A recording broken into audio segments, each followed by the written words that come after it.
What's the word, chat? What's the word? What's the word? Big Noti Gang shit. Shonda, song request ain't on. You'll notice it be that one song for the intro or whatnot, and we straight to it. What's up with it? Both from 17, Booby, Shonda, Cassie, Ossie, Long Live Zah, Sexy. What's the word, y'all? Let me pin this in here. I got y'all. What's the word, y'all? Oh, it's a beautiful day to make some cheese. It's a beautiful day to make some money. Yesterday, Slate was ass. I still make some bread though. You just gotta know what you're doing. But it was an ass Slate. Blocks, what's the word? Aiden Jack, what's good? Whew. Let's get to this Monday. Today's slate was fire. I love that when y'all say that. That means y'all picking up what I'm putting down, man. Y'all actually seeing this shit. Shout out to the 70 off the Noti.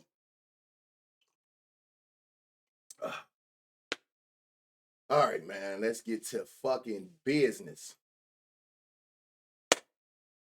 First and foremost, happy Friday, everybody. We made it through another week, man. Of life. You feel me? I also want to start the stream by saying Deontay Johnson, Zay Flowers. Yeah, man. I bet not ever see y'all in public. I'll tell you that now. Great day to make some bread every day. That's all I'm going to say, man. You know what I'm saying? We ain't going to say too much, you know what I'm saying, in GTA, you know. Hey, you boys, shout out on the dub, but I didn't win nothing fucking with y'all. I'm on your ass. That's all I'm going to say. They played with my emotions. Man, listen. I don't know what got into them boys. Shout out to the 77 in the stream. Yeah, it got bad, man. I don't know what happened. But, again, we can't win them all. You know, that's why we do this every day. We want to make the best reads, find the best reads. And you gotta, I understand they mess with our emotions, this, that, and the third. But, you know, you live to fight another day. As long as you, appreciate the follow. As long as you're doing your part, you're following the research. You know what I want to see? Do anybody remember, did Derrick Henry go over his rush yards? Remember the stats was telling us he wasn't gonna go over. Did he go over? And did who's that? And did LJ go over his passing yards? Hell no, he didn't. No, he didn't. What about LJ? Did Lamar Jackson go over passing yards? Nah. And I say that to say I honestly wasn't keeping up, but I be trying to remember certain like reads that we seen. Cause remember we looked at the game. So I'm trying to remember like all the reads we seen and if the read actually read. He did go over the passing. Henry only got 68 yards. See, that's what I'm saying. Remember, people in the chat was like, what about Derrick Henry? You cannot. I'm telling y'all. And shit like that is the proof in the pudding.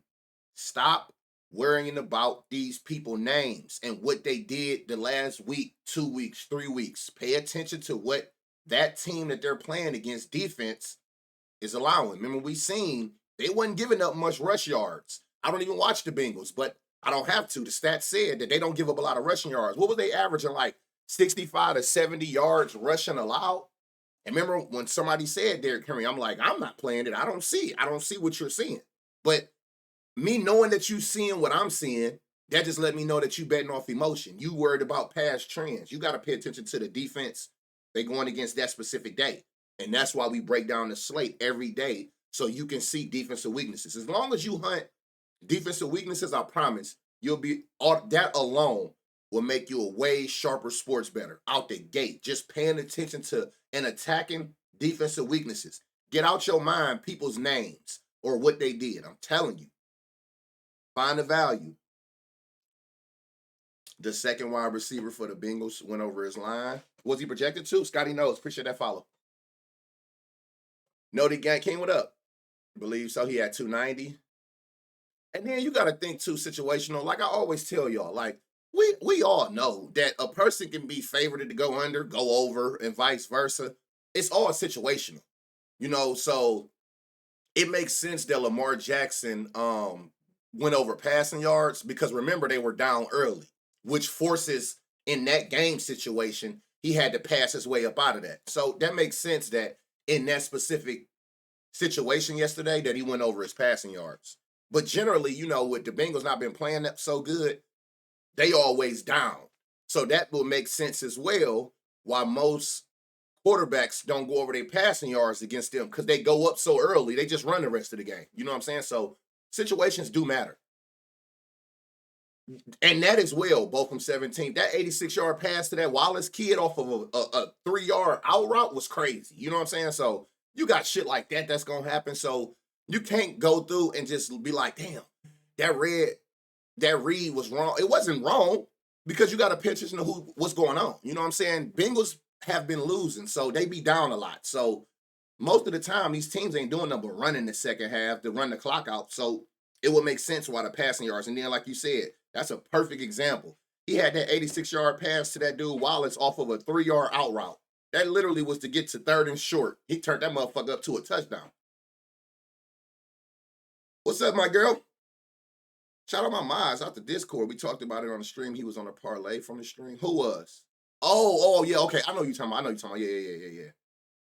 50-50. I wish they would have went to OT. I'm going to flip these little bonus bets, though, hopefully. Ain't no hopefully, King. You got this. You know how we moving. 50-50. Hey, I'm telling y'all. Shout out to the 100 in the chat early. Let's get to this slate because it's a big one. I ain't trying to have y'all here. We here for a good time, not a long time. First and foremost, how many games we got today? What's the last game? Because these 9. But these are today. Because I know sometimes they'll have games for the next day, which is good to know too, so you can get ahead of the game online. So the last game is here. 2, 4, 6, 8, 10, 12.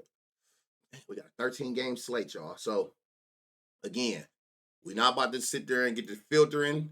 It's too many damn games. It's too many games. We're going to look at the naked eye of where these defenses have weaknesses and attack out the gate. Like, you know what I'm saying? We're going to find our value. Shout out to everybody who did find some value. I told y'all, I appreciate y'all whether y'all DM me.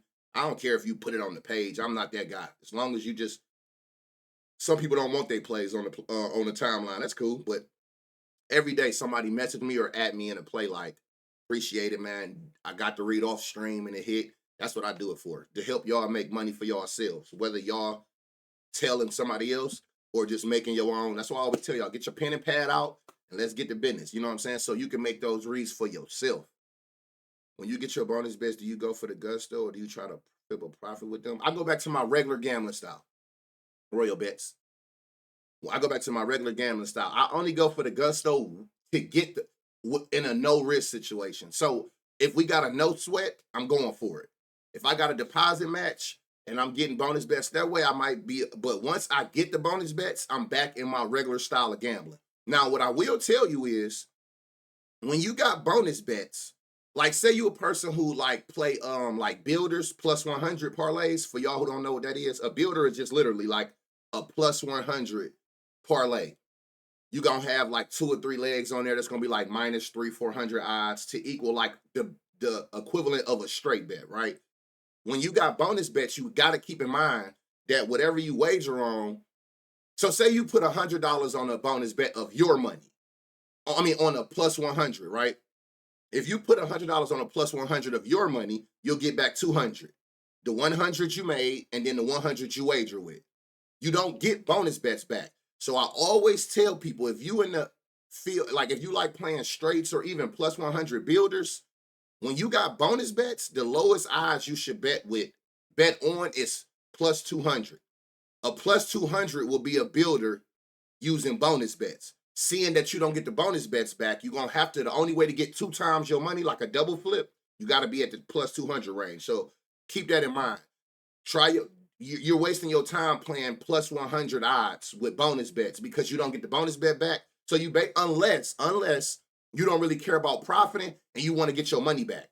Because if you put a $100 bonus bet on a plus 100, instead of getting 200, you're going to only get 100 back. But if you okay with just being like, you know what, I just rather turn this bonus bet into cash. I'm not really trying to be greedy and profit. As long as I get my damn money back, that's the only way. But if you're trying to make any profit off of your bonus bet, plus 200 should be the minimum odds that you bet on.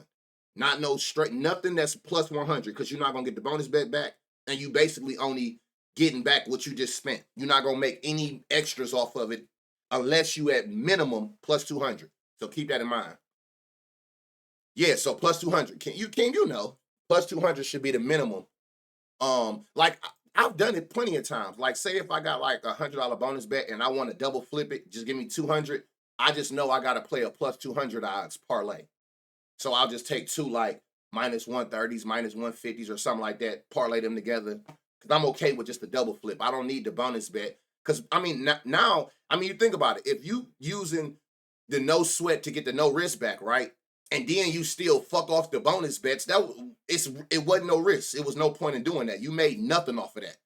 You only gonna take your chance because you know if you lose, I get the bonus bet back. But once you get the bonus bet back, it's time to get back in body of your regular betting style. So keep that in mind. I almost hit a plus 30,000, 5 out of 7 hit the other day from the people we looked at on stream. Somebody hit a plus 11,000 yesterday off of some of the reads we seen on stream. So people definitely be hitting, and that's all I care about.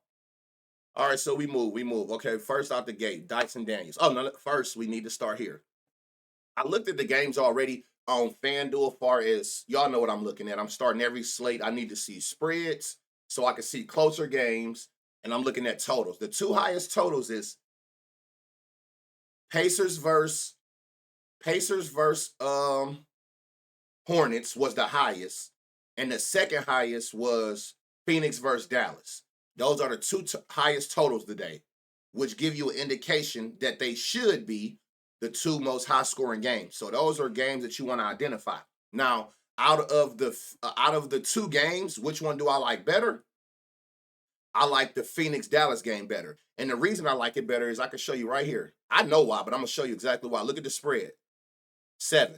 Which I'll still play. Remember, I'm only scared once it get to that 10 and up. You already telling me out the gate, this got a high chance of being a blowout. This one is a 7 at 235, which is still good. But look at the spread on the second highest scoring game, 2.5. So this looked like it's going to be a high scoring game, and it's a low spread where the teams are more even, where we're going to be able to get all 30, 35, 40 minutes out of those starting players that we like if we find value in them.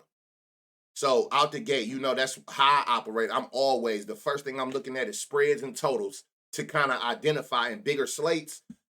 How can I break this down so I'm not overwhelmed and trying to find me like certain games? Because again, I can't stress enough to y'all, the best gamblers, one of the indications is they just know when to fade a game or a slate. Sometimes you just fade the whole damn slate, but you know when to fade a game. You're not in no rush to play certain games if it don't make sense before you even look into it. And with a 12-game slate today, those are indicators that you need to try to do so you're not overwhelmed having to feel like you got to look at every game and every prop. Outpace game and Hawks allow most pull up 3 shots. I thought the line would be 2.5. Oh. So Dyson Daniels. So again, I'm not about to really get into the filters. I taught y'all how to do that. If you knew and you don't know, just look at that video that's pinned at the top where you can filter them down if you want. We going off the naked eye. And if you're new, the way you know when a defense has a weakness is when you see bright green on this side, on the defensive side. That's when you feel like, okay, it's potential to find a gem there. Now, the only way it's a gem is if the odds make sense, but you should only be identifying, especially in bigger slates, you should only be identifying bright green spots on the defensive side that allows a lot of something to the opposing team. So they're giving up to 14 points a game to starting shoot guards, which is well over his line of 10.5, which you probably ain't going to find no value in because 13.5. Oh, so 14 points is plus 230 at Fanatics. I don't know many people that have it, but if you do, it is some value at 14 points for them. I know on the regular books, look, you're going to have to come to 15. Now, if you don't care about that 1 point difference, by all means, y'all know if you've been here enough, I have a pet peeve where I try to find value at plus 200 or more without going over whatever the average is. But if you don't mind, like it's only 1 point, I done lost too many .5s, which is 1 point, for me to be like, all right, I'm all right. That's a good read, but I'm always looking for great reads, especially in a big ass slate like this. I know I can find better than that. So I'm personally would be, if anything, you might want to go to 10.5. But again, y'all know how I operate there. I don't really even want the 10.5 because you don't even average more than your line is today. So keep that in mind.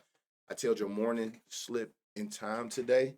I took him at 2.5 like 2 games ago. So his assist stand out. Who's assist? What, just three? He averaged two. They give up three.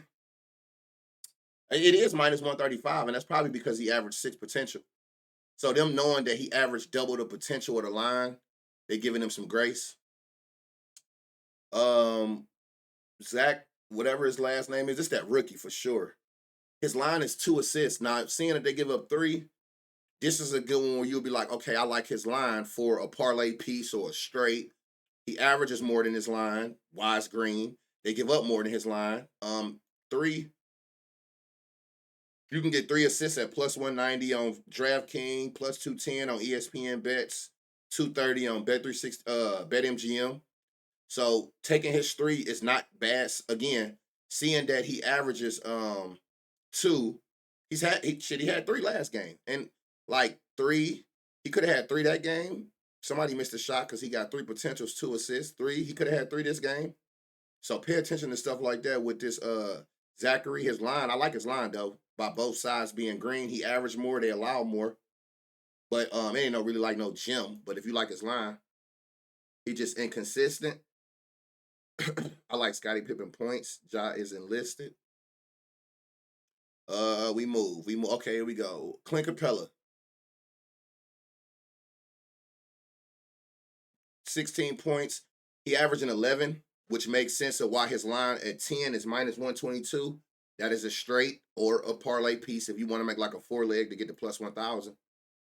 You can get 11.5 at plus 145. Where's 15 at? What, 16.5? You can get 15 points for Capella, which he just had yesterday or whatever. What's today's date? Oh, 2 days ago. He just had 18 if you care about past trends. They give you 15 points at plus 380 on damn, it's plus 450 on BetMGM.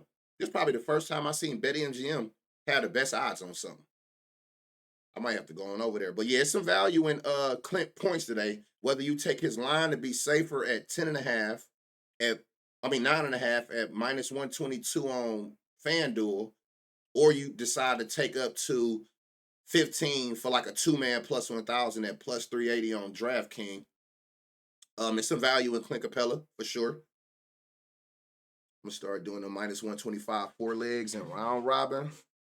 Now I taught you better than that, King. You do not round robin when it's negative leg odds on that parlay. You ain't doing it but spending more money than you got to. Don't round robin if every leg ain't positive. Do not round robin. You wasting your time and your money.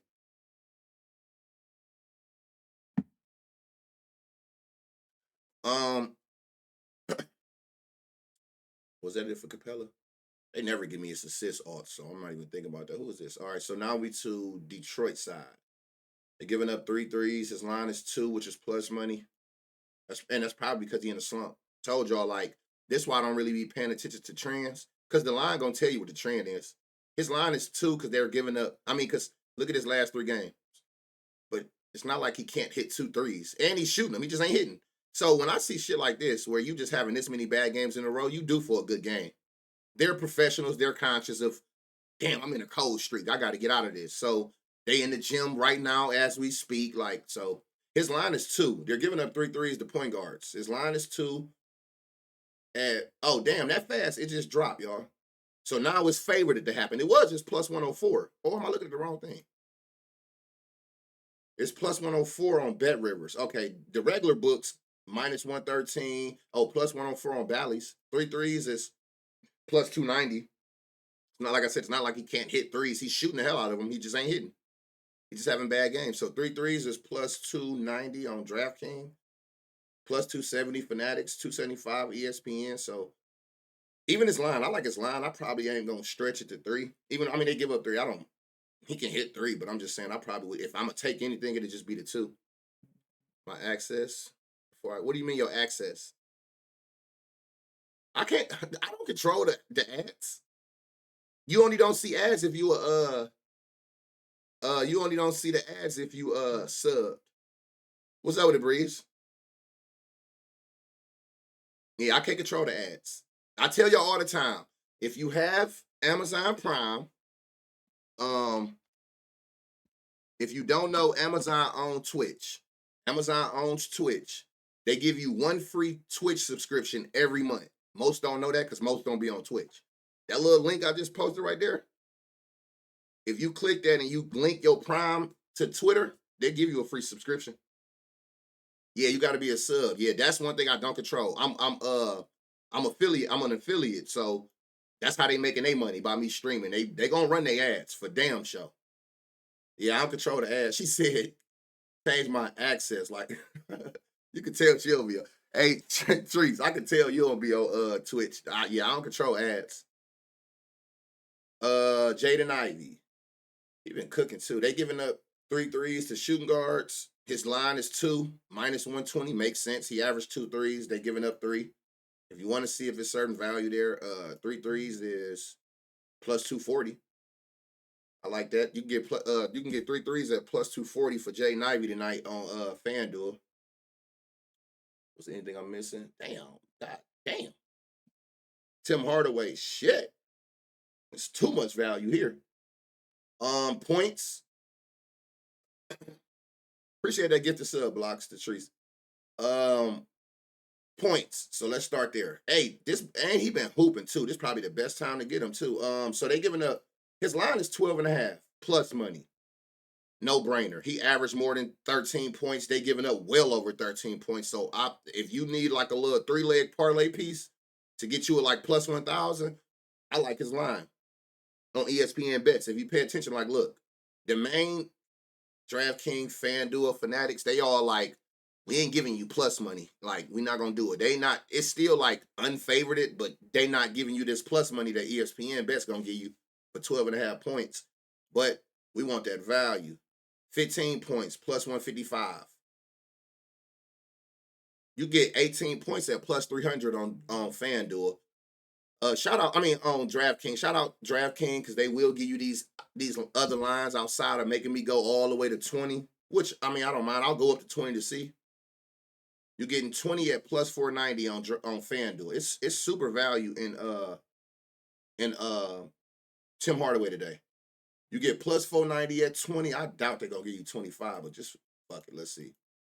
You can get 23, which is still under the average. You can get 23 points at plus 1,000 on Fanatics.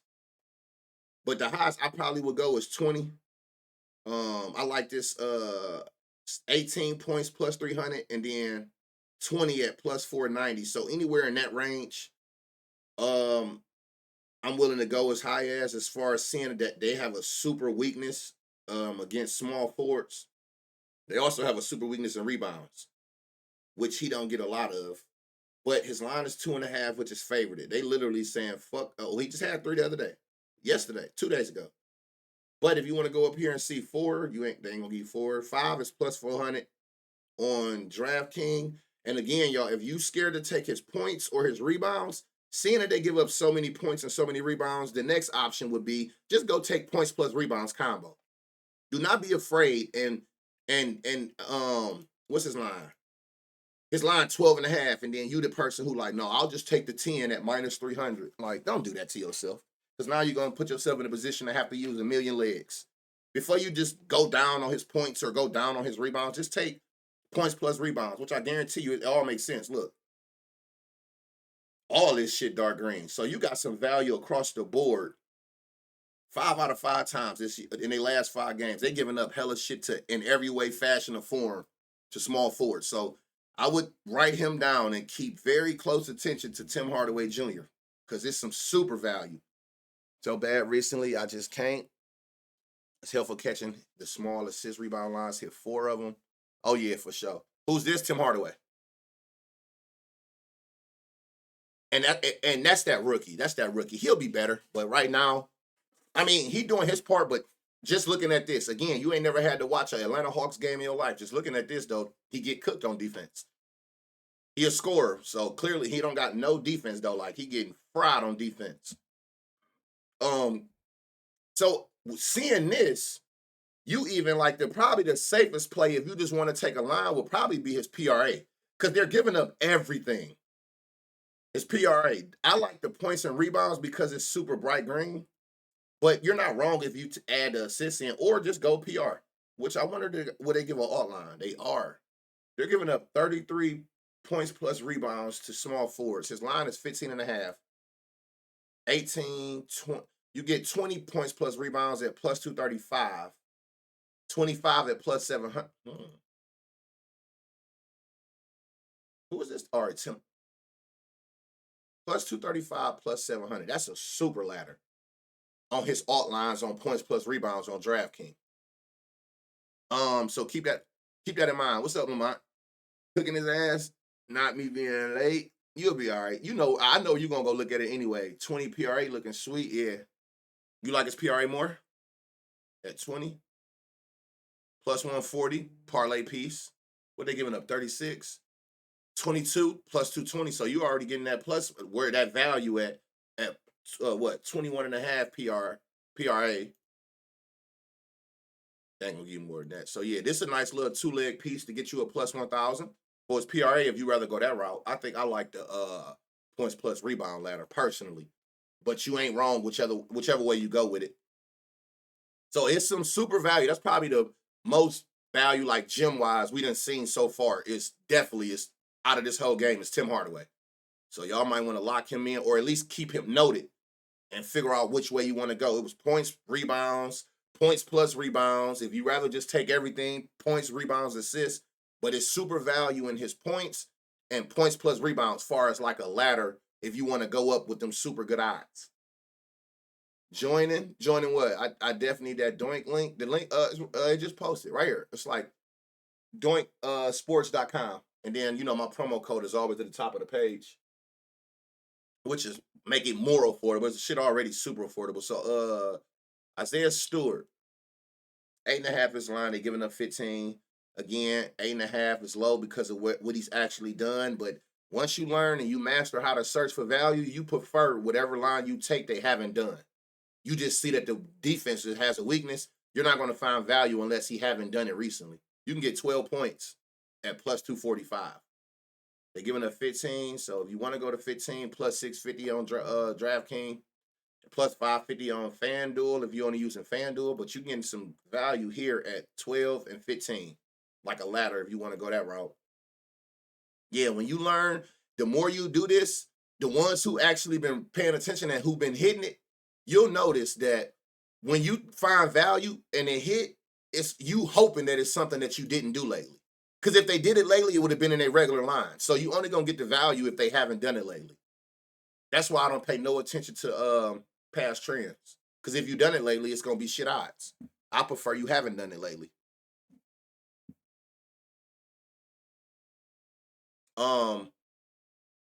And the spread close, so that helps. Yeah, that's a good spread. The total was lower, but the game gonna be closer. So you're gonna get your minutes out of these players. This is the highest total of the day. I know that for sure. And damn, look, this shit moving like that's another reason I love doing because it's live odds. Like it just went from 6.5 to 7 in our face. But that's where I seen it at this morning. It was at 7 earlier when I looked at it. But this is the highest total of the game, and that's because Indiana and Charlotte are two of the top 3 to 5 teams in pace per play. They run it. They run it. They shooting up well over 100 shots per possession. 100 over 100 per possession shots. So it makes sense why these two teams are two shooting ass teams. So it got the highest total today. Out the gate again. Okay, out the Nimhard. Now pay attention to these, y'all. I've showed y'all that a million times. When y'all see that, they questionable. But again, if the read makes sense, it's just something that you just take notes on and just go back and check once official lineups drop. But it don't hurt you to know, okay, I'm gonna be looking at Nimhart later when I actually go to make my plays. The good gang, or did he always? I think he's starting now because Durant hurt. No, he ain't all. Yeah, that's why he ain't always started. But again, that makes sense too though because his minutes gonna go up, and he a shooter. Isaiah Stewart ain't been playing well, but he's a shooter though. Nimhart. So look, his line is 10.5. They're giving up 20. So let's see, 15 is plus 260 on no plus the best odds here is on FanDuel, plus 320. So you getting this at plus 320 over on FanDuel for 15 points today for Nimhart. What they giving up 20. So if you want to go up here, and I ain't even got to go that high. 18 is plus 600 on DraftKings. But if you want to go all the way to the 20 just to see where your value's at, plus 1,200, god damn. It's plus 1,200 on FanDuel for 20 points, which is what they allow to shooting guards, Charlotte do. Again, these two teams are teams that ain't playing no damn defense. They just run and gun, run and gun, run and gun, run and gun. They allow a lot of points. They score a lot of points. Both of them on average. So that's why this total is the highest of the whole, out of the whole slate. Threes. I don't put this back regular. Threes. They're giving up 3 threes a game. So if his line is 1, which he's heavily favored to get. 2 threes is plus 320 on ESPN Bet. 3 threes is plus 1,300 on, what is that? Hard Rock. Plus 750 on BetMGM and ESPN Bets. So that's not a bad read either. If you take them up to 3 threes, seeing that it's going to be a fast-paced running gun game. Typically in these type of games, if a person averaged 10 shots, they're going to shoot 15. You know what I'm saying? If they shoot 8, they're going to shoot 20. Like, all their shooting averages or lines are going to go up. Guaranteed, because it's going to be a faster-paced game. When you see people questionable, do you pivot to the bench player that would take their role? You can. See, the thing is this. The reason I love Doink Millie is because it's versus the position. I tell people this all the time. It's versus position. So they're going to show Nimhart because that's who's supposed to start there, right? But in the back of your mind, you have to remember and you have to be aware, whatever person going to that slot, as long as you can get value on their line, seeing that no matter who the shooting guard going to be, they give up 20 points to him. Now, if a person, say somebody replace him, right, and their line is 17.5, the value not there as far as like the better odds because they only giving up 20. So if his line is 17.5, most likely you're not going to get no good odds at that 20 like you are for Nimhart, who averages less, if that makes sense. So that's the best part of identifying weaknesses versus position, not players versus position. So even if it's Nimhart, so if Nimhart don't start and they start like Macker or whatever his name is, or like whoever would start there, you just got to be aware that whoever's in that shooting guard slot, this is what they allow to that position, if that makes sense. What's up with it, dude? You know what I'm saying? That's what makes sense about it. It's like a focus on the position. So even if he don't start, whoever replaces him when they drop lineups, I'd be looking at what's the value I can get without going over 20 points for that player, seeing if it's some value there, because they give up 20 to whoever's in that spot, to that position. You know what I'm saying? What's up with it, Flipper? So that's the beautiful part about when you searching at defensive versus position, because anybody that fill in there, as long as you look at it like, okay, well, let me go look at this alt lines. If you start getting that over plus 200 or higher without going over 20 points for that player, no matter who it may be in that shooting guard spot, you still got the value there. But if a person come in and they line is closer to the 20, it ain't going to be no value in they alt lines, because you're going to have to get up to like 25, 30 if a person lines 17, 18, 19 points. Finding matching greens last night, but was only 3 greens. Yeah, it don't be no struggle for me. I look through this. I'm telling y'all, I go through it slower because I'm showing y'all. My mind works so fast, I literally can go through this 12-game slate, my right-handed guy, in 30 minutes. That's just how my eyes operate. I do this. This how, look, my eyes just see bright green. I don't focus on nothing else but defensive weaknesses. Anybody who know me or be in the Discord with me will know, like blocks or literally, I run through games like this. You see how fast I just got to the bottom? I go through it person by person because I'm trying to show y'all that I don't stop until I see bright green. And this how fast I literally be moving. My eyes automatically look. As fast as I was going, bright green just catch my attention. Oh shit, go back up. That's how fast I research. But I have to do it slower as a teaching point for y'all. But that's how fast I can run through this 12-game slate. I don't force shit. I don't care who you is, what team it is. I see bright green, you got my attention. Prove you wrong. Why you say prove you wrong? No song request on. Where y'all seeing song request at? I don't even got exclamation SR in the caption no more. So yeah, so it's super value in them hard points today and threes. If he play today. So just be very careful about that. They are on. You can hear song. It's a bot. No, the bot gonna do it, but I'm saying you're not gonna hear it. The bot gonna do it because it's actually in my Discord from 2K stream, but you ain't gonna hear it. Oh, because it's probably still telling y'all to click exclamation SR. So what we at? So we here. Let's see. Value. What's going on here? Okay. All right. Josh Green. 15 points. His line is 8. See if we can get some value out of him because they're giving up 16 points to small forwards, 8.5 plus money, 10. You're getting that plus 190 if you want to use that as like a parlay piece to put together a 3-leg. I think you only need 3 plus 170 plus 190s, and you at that 10-1 plus 1,000. So again, the whole point of these be to show y'all how to find value to keep y'all away from anything over 5 legs on a parlay. No, Wheeler. You said the bot. Yeah, it's gonna tell you that. Matter of fact, here I got you, so it don't confuse y'all. Because in the 2K streams, it be music playing when I be playing 2K, but not in these. I'm like, it's no point in having that shit on. Like, they ain't gonna be able to hear me over it.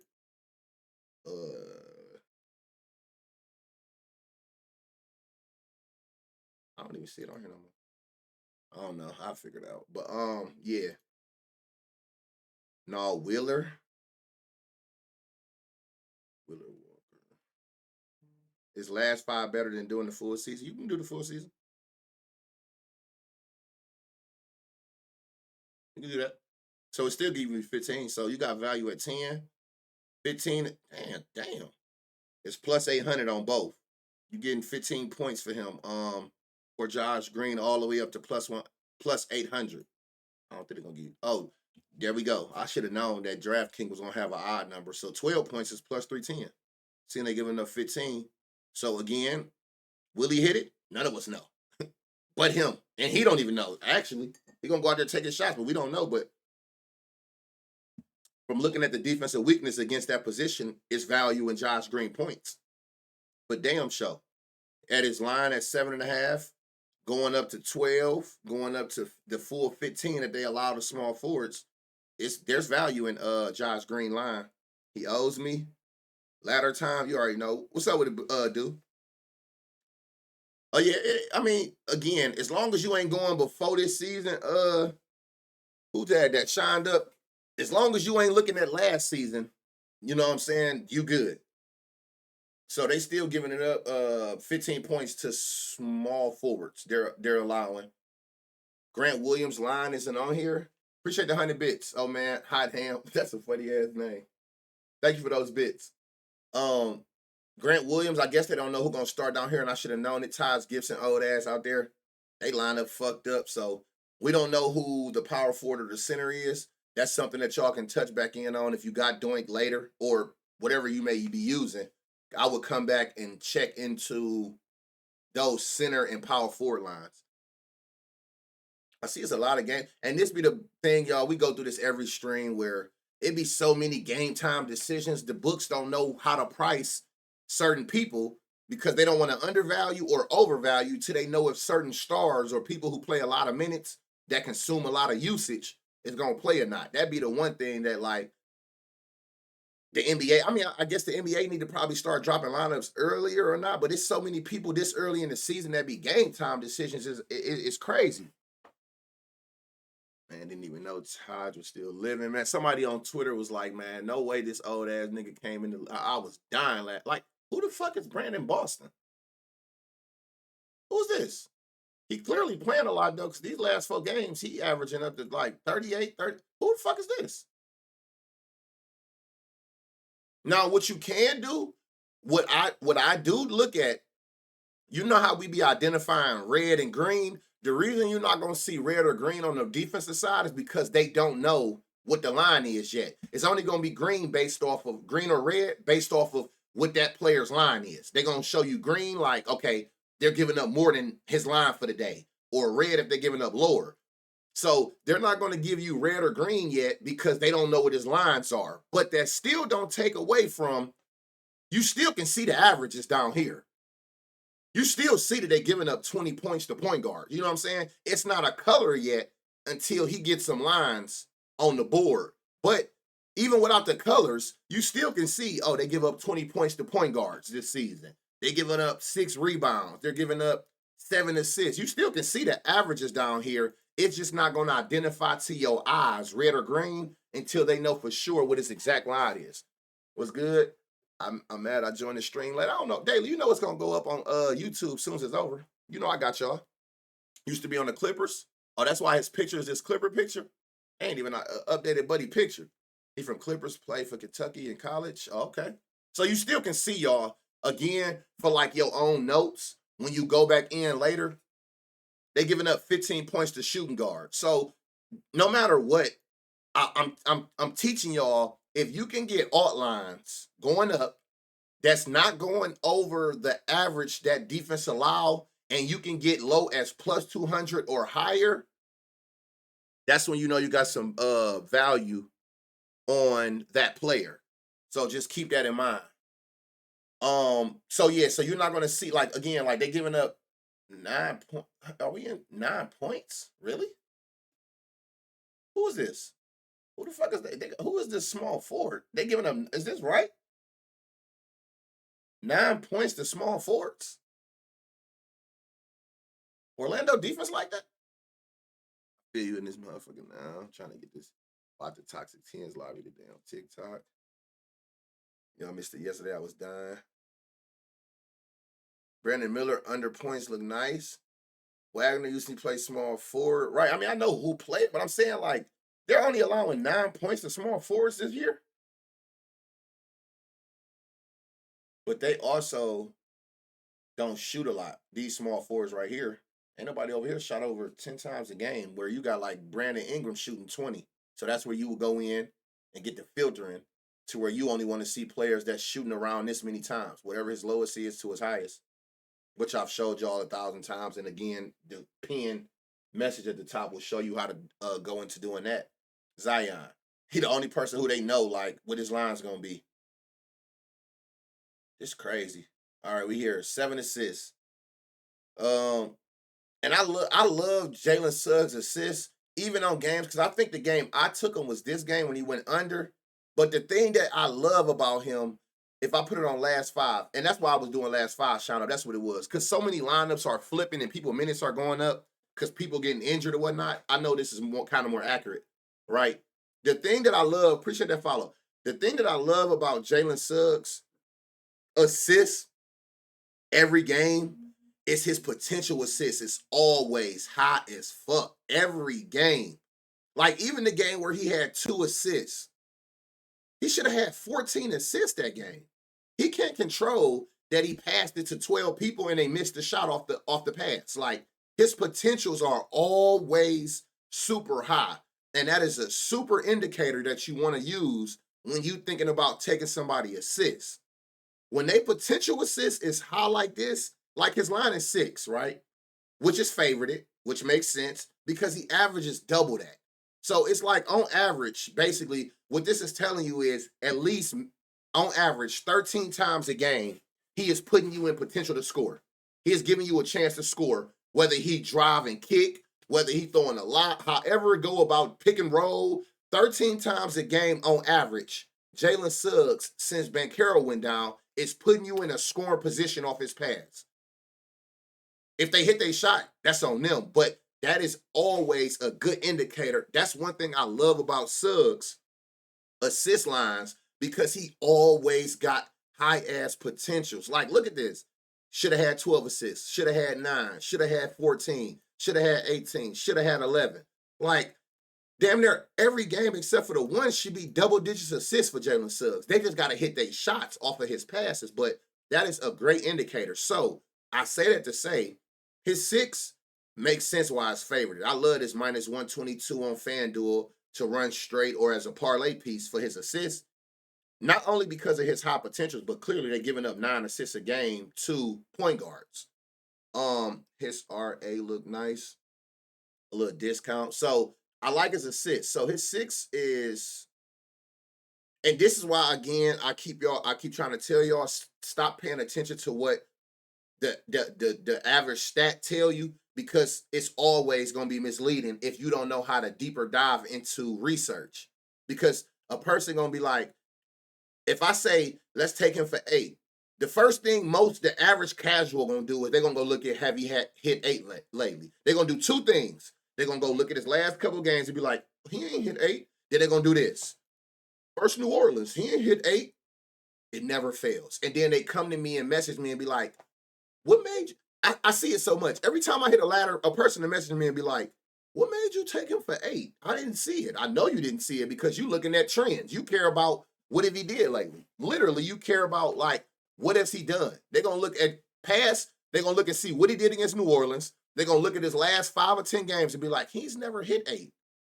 They ain't even paying attention to, man, this motherfucker could have had 8 assists every game since he became the point guard, the starting point guard. He could have had 8 assists every single game. So I'm telling you, if I was you better stay away from them damn trends. You better stop looking at what a person did lately. It's a such thing as career high for a reason. A person beat what they've done for a reason because they caught the right opportunity in the right matchup and exploited it. And you getting his 8 assists at plus 270. There's value in his 8 assists tonight. That's one leg out of 2. You only need 2 of these to get you a plus 1,000. You know what I'm saying? 2 plus 270s. And I really love the 5.5. If I'm willing to go up to 8, seeing they giving up 9, I really love his 5.5, which is favored it to happen. And not because he only averaged 5, it's they understand that the defense give up a lot, and he got all these damn potentials every game. Every game. Appreciate the 100 bits, honey. All they gotta do is hit their shots. Do we know when they're gonna hit their shots? No, but shit. I'm all about probability as far as like potential. Shit, as long as you giving out 13 dishes a game, it's no way that you ain't gonna hit 8 one of these games. And I'm just hoping it's the game I take it. Taking him for 8. Yeah, I love that 8. The game total score scare me off all the props so much less than the rest of the slate. What's the game total? 212. And I mean, it's a 7, so it's not bad, but 212, shit. 8 assists. Even if 8 assists was all 2s, that's only 16 points. Shit, that's cool. You can give me that out of 212 points. Even if you split that 212 down the middle and said, okay, 106, 106. Shit, just give me 16 points off goddamn 8 pick and rolls, and I'm cool. I don't give a damn if y'all get blew out from that point on. Like, just give me 8 of them things. You know what I'm saying? It'll be good. How do you decide when to take a straight or to leave some you like for a parlay piece? Me personally, Ralphie, I play the fuck out of straights. If the odds to your line is minus 130 or lower, going up to like plus money, I'm gonna play it as a straight.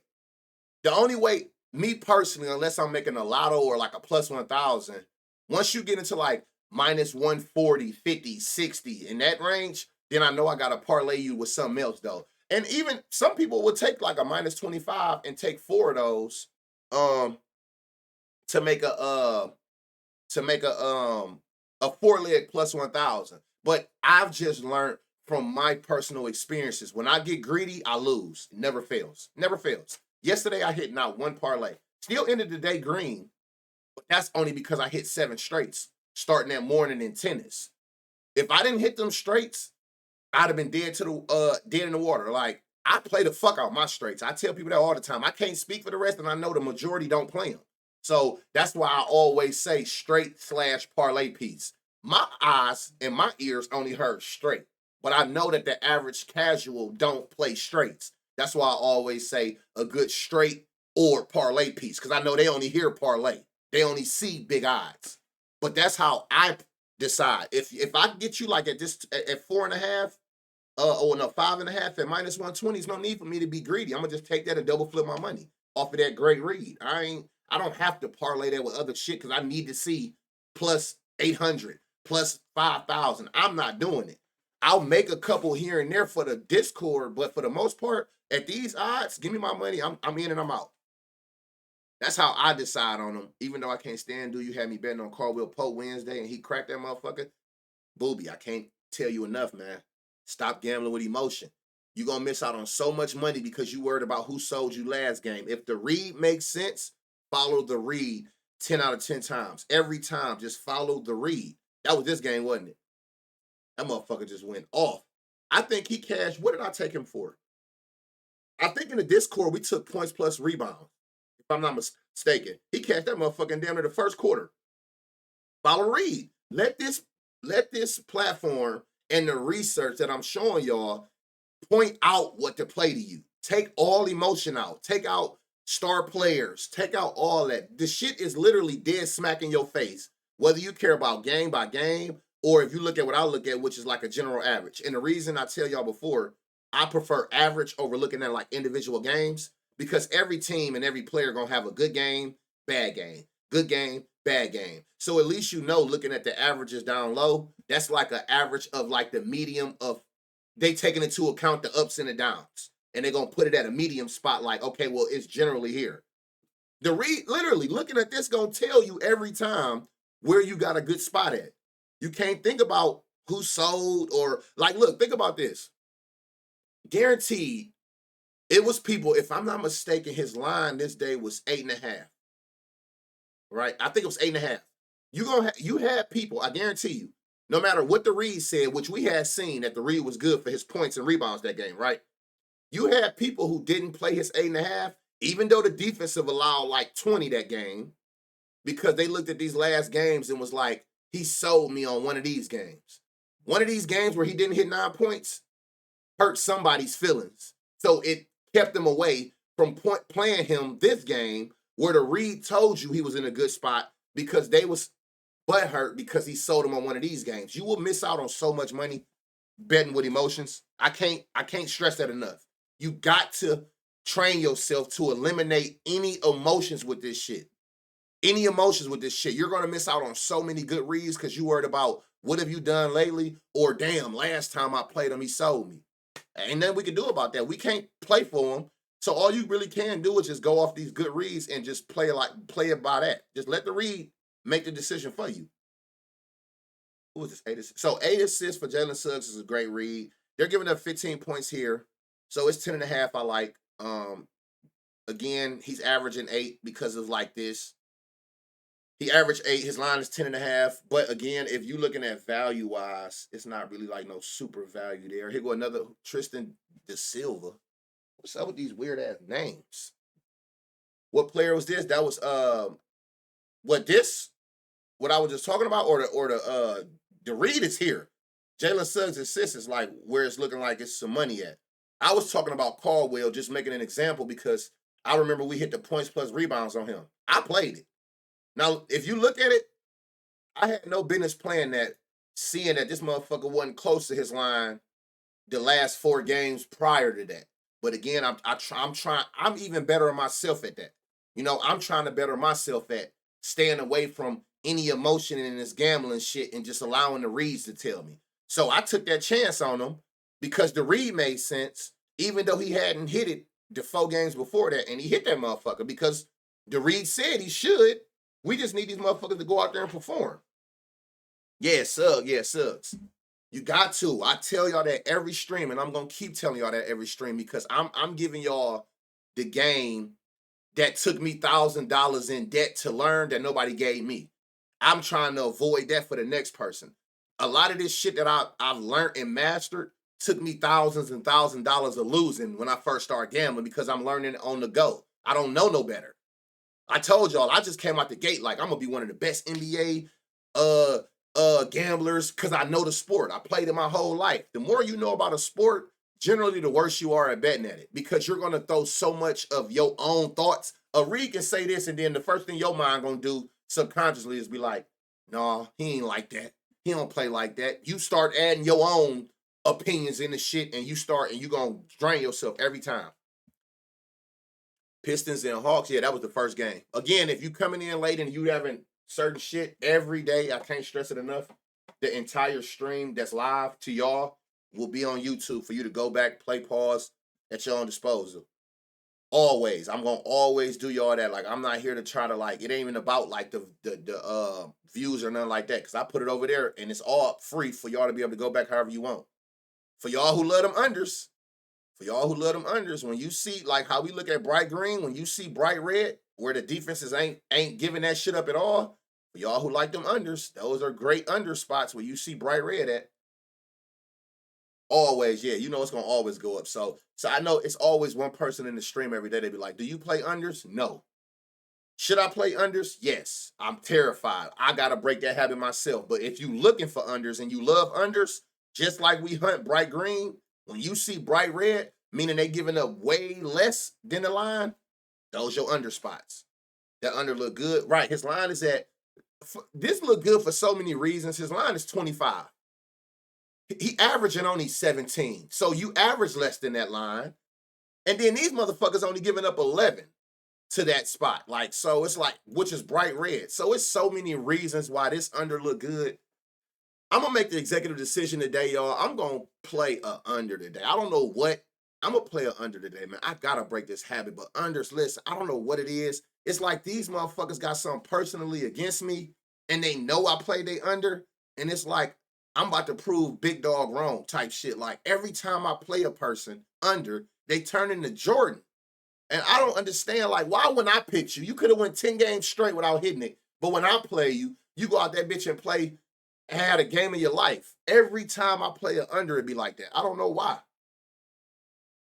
It's 'cause out there, his line is so high. It's because it's out. But Bancaro been out all of these games and he still ain't hitting the line.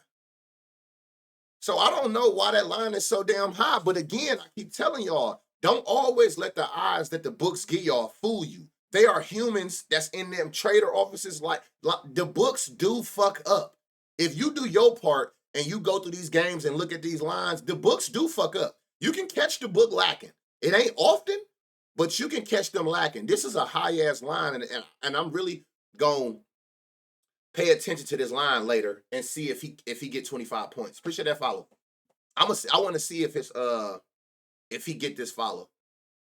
I mean if he get this 25 points tonight. Seeing that he averaged less and they're now again, what it could be is Seth, the books go off what I always tell y'all. What have you done lately? So they probably seeing that he hit 28 last game and was like, hold on now, boost his line up. But again, your average is low and they giving up way lower to small forwards. So I'm gonna keep an eye on that, y'all. We all need to pay attention to see if he gets 25 points tonight. Thank you for enjoying the stream. That play so meant to be. It is. And that's why I'm bringing it to y'all attention. I'm trying to fix my bad habits like I'm trying to fix y'all's. So when I see something, I can't take my own prejudice and be like, and try to push it on y'all. That is a great underread. I am terrified to play that shit personally, but that is a great underread for Franz Wagner points tonight. Great underread from what we seeing on here. Even Westbrook under 16 and a half. Soon as Westbrook is crazy. Strained leg today, and that was the first play I saw. Yeah, that's a great under if you okay with unders. Tristan De Silva's in a good spot today, y'all. His line is 8.5. They're giving up 18 to power forwards. His line is favorited. 8.5 is favorited at minus 113 on, is that Bally's? Minus 120. So it's favorited to happen on the books. Don't mean it will, but I'm saying he's in a good spot as far as what this defense is allowing. If you care about these past trends, pay attention to this. Now, I don't pay attention to trends. I don't care if you've done what I need you to do. I've hit too many career highs to give a fuck. But one thing I do pay attention to sometimes is pattern. Fuck the trend. I look at pattern. And what I mean by pattern is look at his pattern. Do anybody see his points pattern? Y'all peep his points pattern? Is he due for a good game or not? Even with us seeing that they're gonna give up a lot of points to power forwards. Look at his pattern. And go over it. Ain't no feelings involved. That's why we rock with you for calling a spade a spade. You pull up the data on the spot and go over it. No feelings. Do y'all peep his points pattern? Look, under his line, over. Under his line. Over. Under his line. Y'all see what we got going on here? Oh no, we don't do head-to-heads. Head-to-heads, I don't even look at, brother. In my 2.5, 3 years of looking at gambling NBA, I've never looked at a head-to-head matchup in my life. Ever. That shit don't hold no weight with me. What you did last time, I can give a fuck about. Y'all see it? That's something I do like. And again, I always shout him out because I'm one of them types. Shout out Just Traveler. He he the one who identified that to me. Like he look at these lines, he look at people's patterns like stocks. And he always say he like to buy low, sell high. And what he mean by that is knowing that the books, the line that they give you, which is 8.5, is generally off of what have you done lately. He like when you having back-to-back bad games because their line is going to drop because the books are set off your average. So if you coming off a lot of bad games, the books are going to lower your line. But when he see patterns like this, he like it when they drop the line down and then he take the exploit at a higher alt line where the value gonna be at, if that makes sense. That's why I told y'all, when I look for value, I personally pray that the line I want to take, you haven't done lately, if ever. That's the only way I'm gonna get the value I want. I need you to not have done it recently or ever so that I can catch the book slipping. Because they always gonna set their lines on what you actually doing. So I prefer you to be having back-to-back bad games or have never done an exploit that I'm seeing from the defensive weakness so I can hit your ass with some value and catch you lacking. Which player? Yeah, he tough. Just the traveler. Yeah, he tough. Yeah, I fucks with him. Plus 450 15s. This Tristan Da Silva. He's in a good spot. His patterns say off game, then he bounce back. Off game, then he bounce back. Off game. This should be a bounce back. But not only because of the pattern, like they're giving up 18 points to power forwards. So you getting 10 points at plus 110, plus 120. Nice little parlay piece. You getting 12 points at plus 210 on DraftKings. You're getting 15 points at plus 500 on DraftKings. And you might, let's see if we can get a little bit more. They ain't giving you no more. I'm not going up to 20. That's over that 18. So I like his line. I like this 8.5. I like this 12. And I like this 15 at plus 500. I like his lines in ladders. There's value in Tristan Da Silva's points, seeing that they have a weakness in what they're giving up against point guards. He will get better. Yeah. And I think, hey, y'all, ain't he a rookie? Rebounds. They're giving up 6 rebounds to his position. His line is 3.5, which is heavily favored. Now, why is his line heavily favored at 4 when he only averaged 3? It's 2 reasons. They understand that this defense give up a lot, but not only that, they see that he averages more rebound chances than his line. If you're new, thank you for the 200 bits, honey. A rebound chance is every time the ball comes off the rim and comes your direction. That is another way to identify rebounders, like potential assist is to assist. He had 0 rebounds. Should have had 4. 4 times the ball came his direction. Why he didn't grab it? Could have been the other team got it, another teammate swoop, whatever. Had 3 rebounds. Should have had 8. Had 5. Should have had 10. Had 5. Should have had 7. That's why rebound chances matter. It give you an identity. It's literally like a way of you watching the game and knowing how the game played out without you ever had looking at it. It tell you kind of like, okay, he was trying to get the rebounds. He was putting himself in position to get rebounds. He just didn't grab them. So it makes sense why his line of 4 is favored, even though he averaged less. And you can get 6 rebounds, which they're giving up at plus 270 on FanDuel, 5 at plus 150 on, what is this, DraftKings. They're also giving up a lot of assists to his line. So out the gate, y'all, like I always tell y'all, if you a person who's afraid to take his line at 8.5, or you afraid to take his 3.5 rebounds, or you afraid to take his assists, don't do yourself the disservice of going lower on their alt line, taking those minus 200-300 legs, because you're gonna look up and you're at 8 to 10 legs to make a good play. If they're giving up this many points, this many rebounds, this many assists, take the PRA. Literally, if they giving up all these points, all these rebounds, all these assists, and you want to play it safer, just go take his points, rebounds, plus assists. Which the math is the math. If it's dark green here, dark green here, dark green here, I guarantee you it's going to be dark green here. It's just common sense. Like it's the average of all of them, which is 15 and a half. His line is 15 and a half. They're giving up 29 PRA. You can get 18 at plus 155. You can get 20 at plus 260. So if you're afraid to take an individual stat and it's multiple, they're giving up more than one, go take that combo with both of them combined to play it as a safer route. So now not only one, you got two different options that can help you cover that what's name? He a walking lick. He is a rookie. Yeah, it's PR, right. Like, and PRA. PR, I mean, RA, shit, they giving up hella points, rebound, assists. So you do how you want.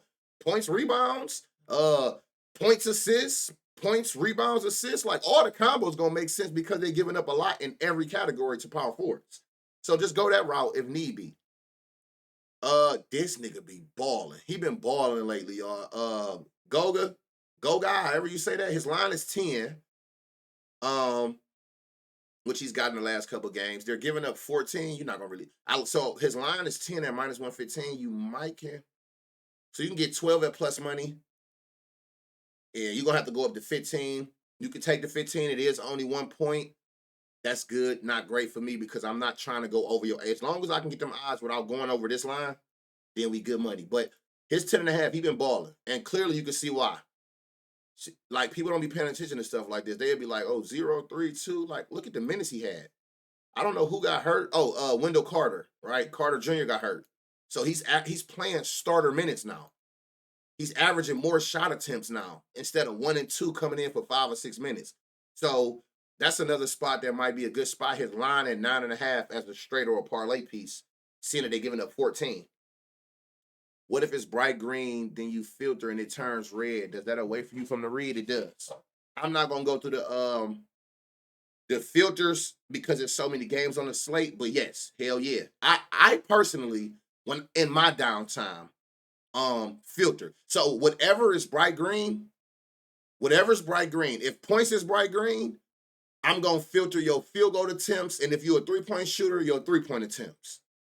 And I needed to still be bright green. If your rebound's bright green, I'm just gonna filter rebound chances for a player that rebound like you. If your assists, potential assists, I always filter down for better reads in my downtime, but y'all won't have to do that manually because I literally talked to Doink this morning, and that button I keep telling y'all will be on here today, and it's gonna say defense versus starting center, and right next to it, it's gonna say or similar player. And when you click similar player, it'll literally do all the filters so that every person on this side will be equivalent to the production in every category, like the actual player that they're going against, to give you an even more better read. So yeah, to answer your question, what's Goga PR? What's his line? 18 and a half. 18 and a half.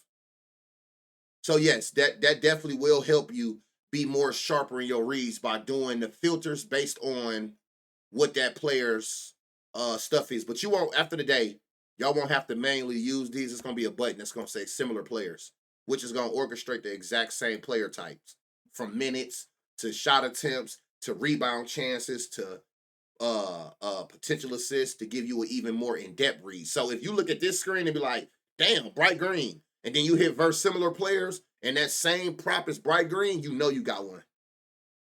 Might ladder him to 25. What are you talking about?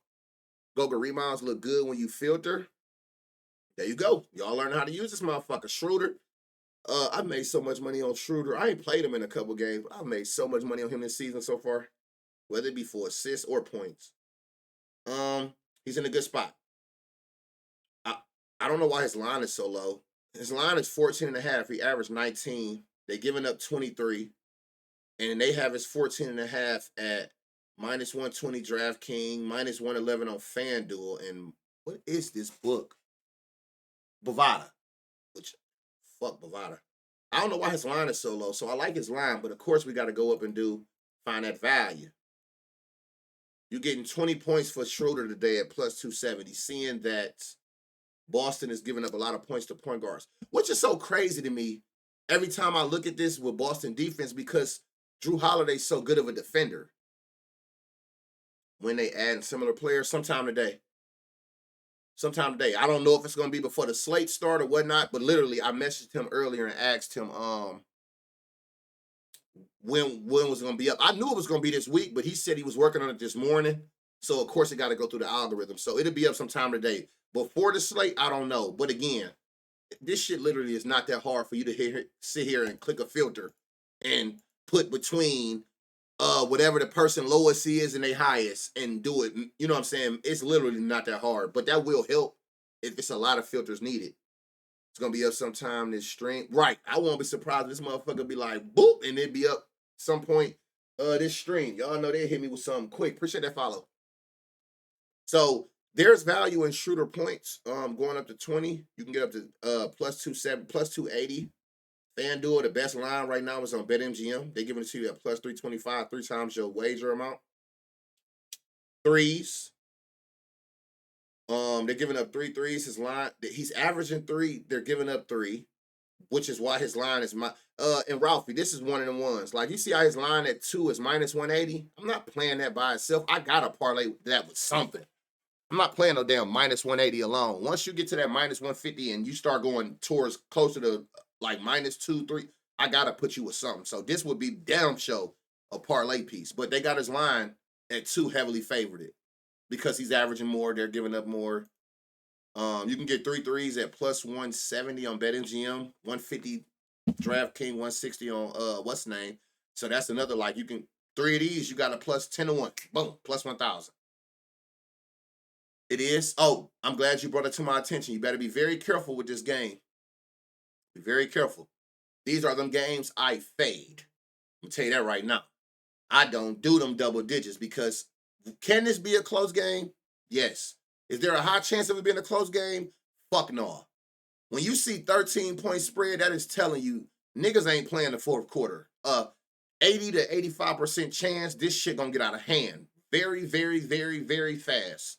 So you better be very careful with the props you take in this game with this high-ass spread. This game can get out of hand very quick. Got you. That makes sense for sure. Good looking out, my guy. Oh, yeah, for sure. Never take her straight on a potential blowout game. I'm not saying don't. Like, you got to take everything I'm saying with a grain of salt. I'm not saying don't because I'm going to tell you why I don't say don't. This is something I've learned. I could tell y'all be careful with this game, right? You know what somebody gonna do? They gonna be watching this game because there's always the people that just want to prove you wrong, right? Somebody gonna watch this game and pray every second of this game. Please don't be a blowout. Please don't be a blowout. Please don't be a blowout. And then they're gonna go on their Twitter and at me and be like, "You said it was gonna be a blowout," or they're gonna hit a prop and be like, "You said I didn't say shit. That's not what I said." You know what I'm saying? Somebody gonna do it every time. You learn the more you do this, you got to be very selective with your words. You got to be very selective with how you word shit. No game is alike, but the average of something happening based on what they're telling you is very high. They are very good at their job of setting lines.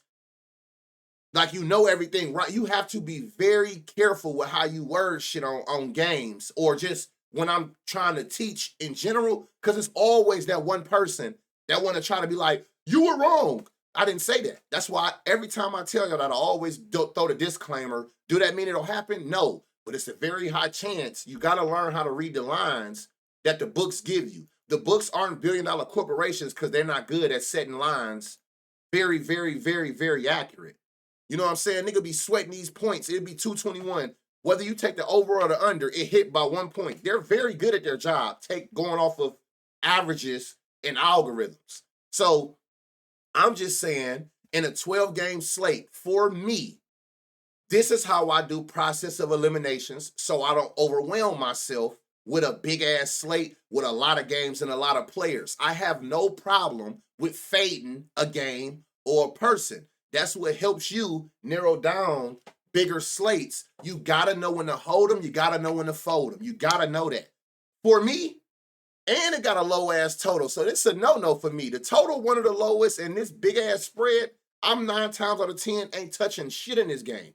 No matter if it's value or not. It's good for us to find them, but I'm sure I can find shit in other games that's more close or predicted to be closer where I can get my full potential minutes out of my players. Because all it's gonna do is make me get on Twitter later and rant. Damn, I missed by one. He had, y'all know everybody on there, oh, he had 15 points out of his 18 at half and didn't play the fourth quarter.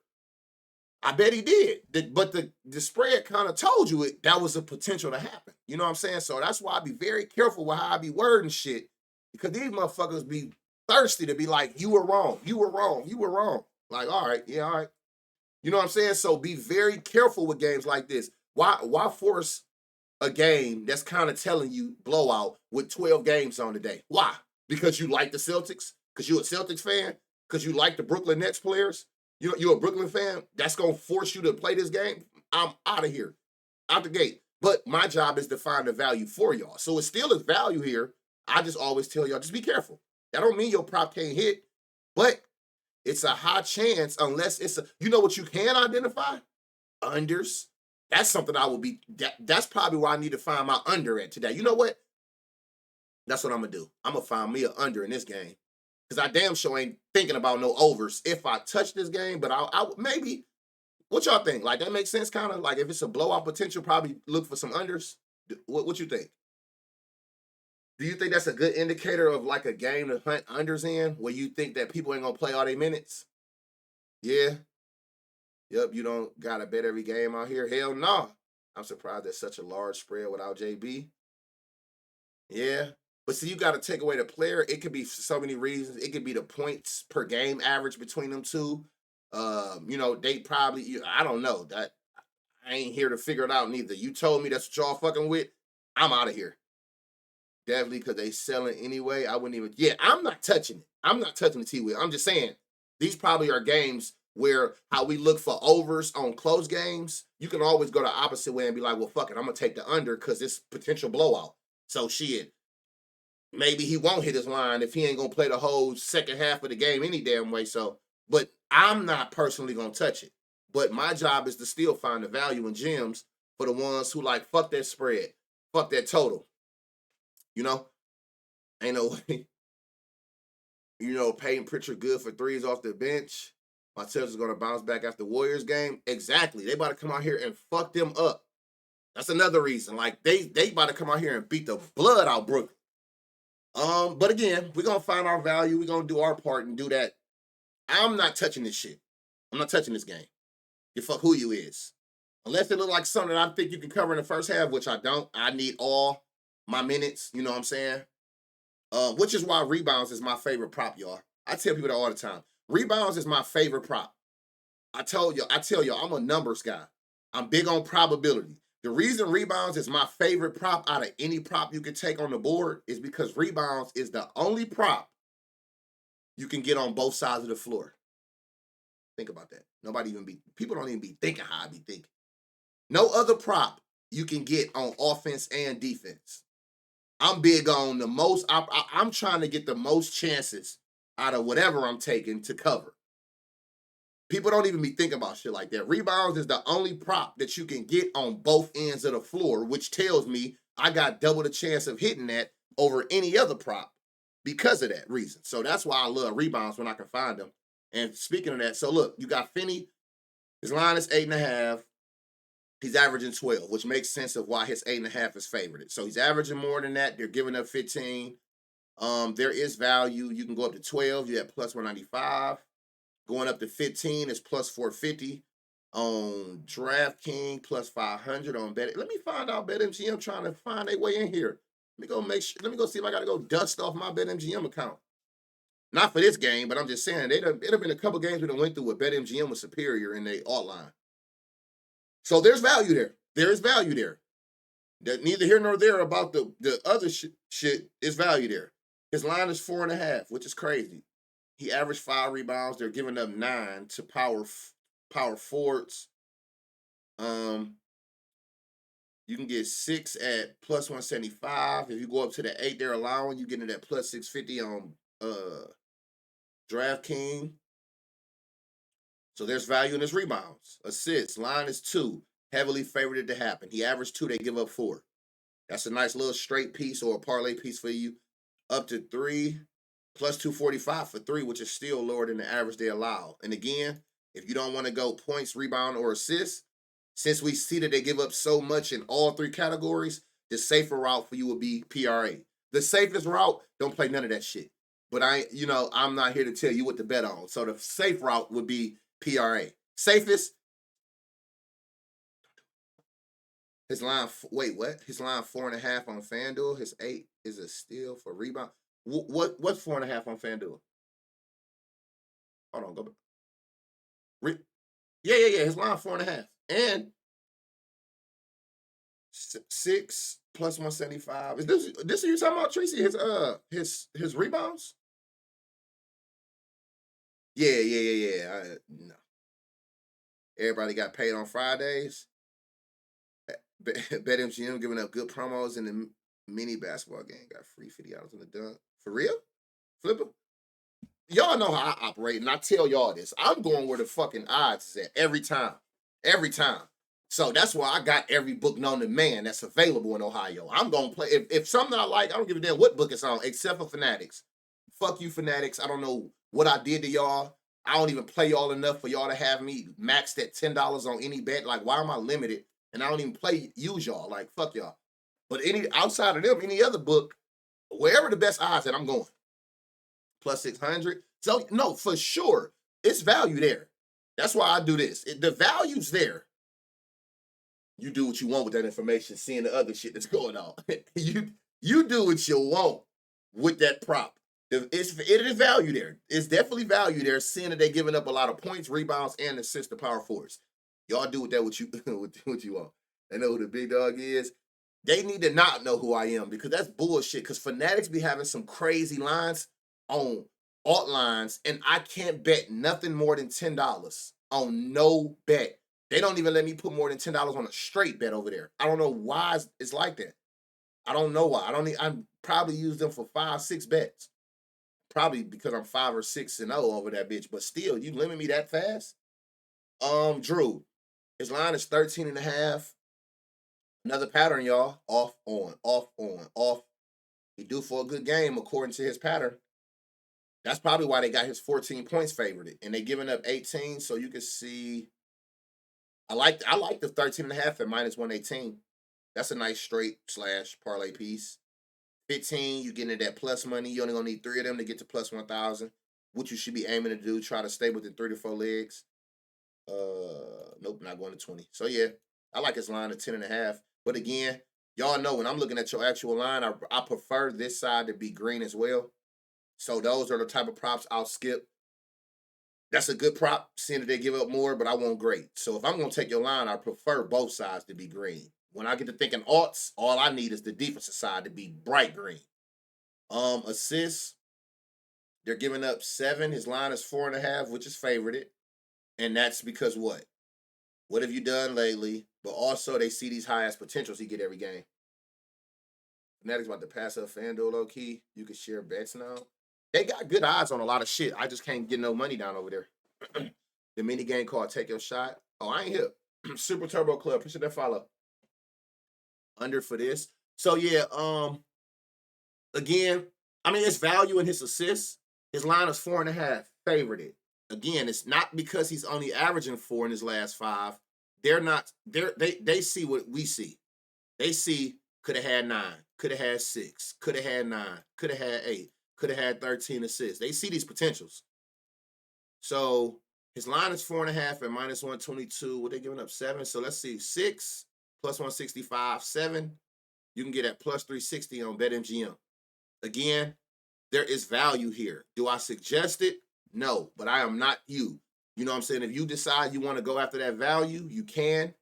I'm just not going to play none in this game because of that blowout potential and that spread that you showing me. So I can't even be mad if my damn prop don't hit. You showed me from the jump it shouldn't hit because they most likely not going to play the fourth quarter, neither team, because it's going to get out of hand early. And somebody with the narrative, that makes sense. You know, coming off that Warriors loss, they about to come out here and put their foots on Brooklyn Nets. See, like, look, Here go another one. Like, people gonna say, people love Tatum or he gonna bounce back, which he had a good game, but I don't know. Like, they're not giving up a lot of points. But again, I will also filter this in your free time. I would definitely, because if you look, I can see out the gate 11 shots, 0 shot, 17, 9, 12. Ain't none of these the type of shooters that he is. 25, 21, 20 shots. Nobody over here is doing that. So for the ones who knew and you don't know, what you would do is you would come over to field goal attempts and put it on a shooting profile like him. Least amount of shots, 15. Most shots, 25. So what that's going to do is that's going to put people over here that shoot the amount of times as a Jason Tatum. They got the amount of, they shooting profiles are similar. That's why you would utilize that. And you would probably add for points. You would do his threes to make sure that it's people who shooting the amount of threes at the volume that Tatum shoot at. Lowest, 9, most 18 threes is fucking crazy. 9, let's say 18. And again, I'm not doing this for every player. The slate too big, but I do this in my personal time when I go to making reads for the Discord, and it don't hurt you to make them. So you see how like it changes a little bit when you put in the type of volume and shooting profiles of that player. I would definitely do those. Horford, they're giving up 19 to centers. Oh, what? Hold on. Oh, okay. They moving them up because okay, I got what's going on here. I'm like, what the fuck? Which player is this? Who you talking about? Dorian Finney-Smith. I think you was talking about. They're giving up 19 points to point guards. His line is 9.5. You getting plus money starting at 12. The 15 points is 350. They'll give you 18 points which is what they do allow to power forwards if it's Horford. And this go back to what I was telling y'all, paying attention to positions. The value is at 800 for Horford, right? You're not going to get that same value if Tatum goes back to power forward. Like if that lineup is just not accurate and Tatum is the power forward, you won't find the same value. Because seeing that they're giving up 19 points to power forwards, fucking Tatum line is going to be well over the 19. So you're not going to get these same odds for his alt line without going over this 19 points. His line alone going to be over 19 points. So it's not going to be the same value in Tatum alt lines as it would be as for Horford if depending on who played the power forward spot when the lines drop. He is the center. But that's why I was confused. But I think that they're starting this dude who balled out last game as center since Brown not playing. So it's gonna move Tatum up and what's the name up. So that's what I'm assuming based off of this. But again, it's just good to know that it's only value in Horford's line if he is the starting power forward tonight.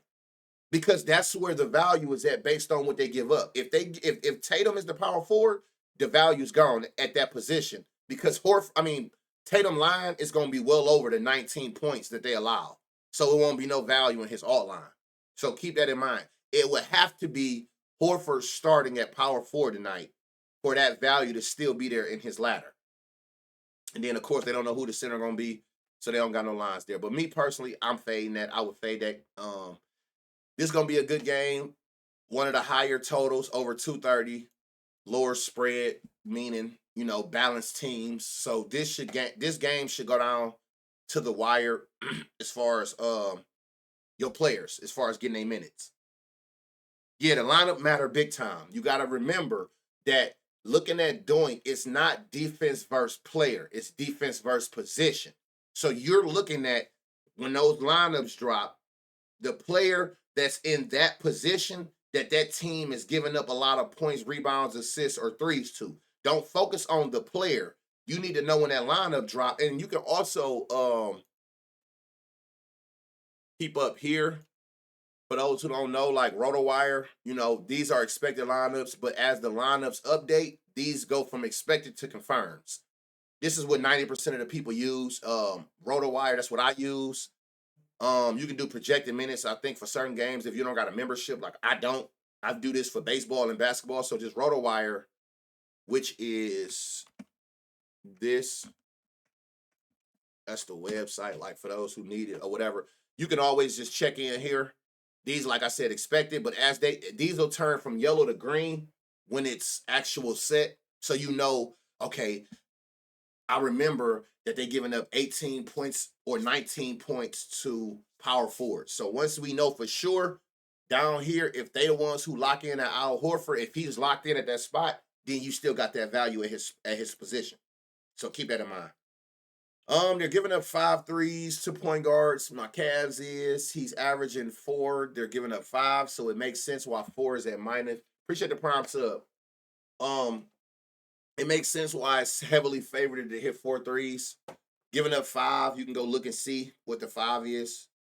They'll give you 5 at plus 145, which is a parlay piece. You can put 3 of those together, you at plus 1,000. Boom.